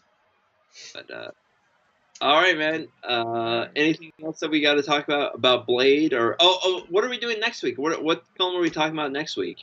Well, I mean, if those paying attention, we mentioned it earlier on, but we'll be finishing off the month with League of Extraordinary Gentlemen. Hell yeah. Again, directed by Stephen Norrington. Oh yeah, that's gonna be a lot of fun to talk about. I'm looking Yeah. forward to that I know. I discussion. remember at the time a lot of people kind of poo-pooed this movie, but I watched it and I was like, man, this is really fun. Dude, I remember a guy at back like when I at church back in the day. Mm-hmm. He's like, "This is my favorite movie of all time," Yeah. and I was like, "Yeah." I was like, "What? That's your that's your favorite film like ever made? Like, what's wrong with you?" It's like, um, but since I've become and I wonder if maybe he was a fan of like the comic series and he liked what was put out there. Um, but since I've now that I'm older, revisiting it again, I'm like, this is not a bad film. It's flawed, yes, but damn, I think if a few things had like changed a little bit, man, this could have been really good. I just think it's misunderstood uh, with all these book characters all kind of coming together. Man, it this could have been a really this should have been a franchise had it been maybe a few different tweaks. Mm-hmm. I don't I've been trying to like read up about like why this ended up being such a flop. Mm-hmm. Because man, goddamn, it's fun. We're gonna have a lot of fun talking about this next week. I can't wait to like dive into it. Mm-hmm. Yeah. Um, I was just I just found it funny like back in the day like there was like this one kid who was like it's my favorite movie of all time. It's the best film out there. It's are you are you fucking shitting me? Like it's like out of all the films you could choose as your favorite film, The League of Extraordinary Gentlemen is your favorite film of all time. Yep. It's like what the fuck? Okay. yeah. I mean, yeah. I don't think people got it, and I don't think they got the charm of This it. this kid liked it. This guy liked it. Yeah. But I think like for the general, movie going population, yeah, they just didn't understand. But yeah, I mean, not to give too much away, but yeah, like there are parts in this movie where if you played, you definitely see the influence it had on the first Avengers movie. Oh, absolutely. See, this is like okay. I'm not gonna dive into this now. Like we're I'm gonna bring it back to our very first film that we talked about at the month. Mm, We're gonna have a lot to talk about with this one. for sure. Okay. Well, if there's nothing else to add, No, I got nothing else to add. Otherwise, we're already gonna start talking about next week tonight right? I know. if we don't I stop. know. We have to stop ourselves. We have to stop ourselves. All right, folks. That's our review for Blade from 1998. I give it a 4. Robert gives it 4.5. Definitely a movie to watch. Arguably it kicked off the Marvel Cinematic Universe. Um, and I think this is one of the few really good adaptations and one of the rare rated R Marvel movies. We need We more need of more of them. those. Yeah. You could say like, oh, what about Deadpool? What about Deadpool? It's like this was the first. Okay, this Yeah. was a tone setter. Okay, it's not like it started off with PG-13 movies and then went into a rated R. No, Marvel's like, dude, we got to hit it out of the park. Let's go full hard R and do this thing, Let's reach the right? masses, and they did.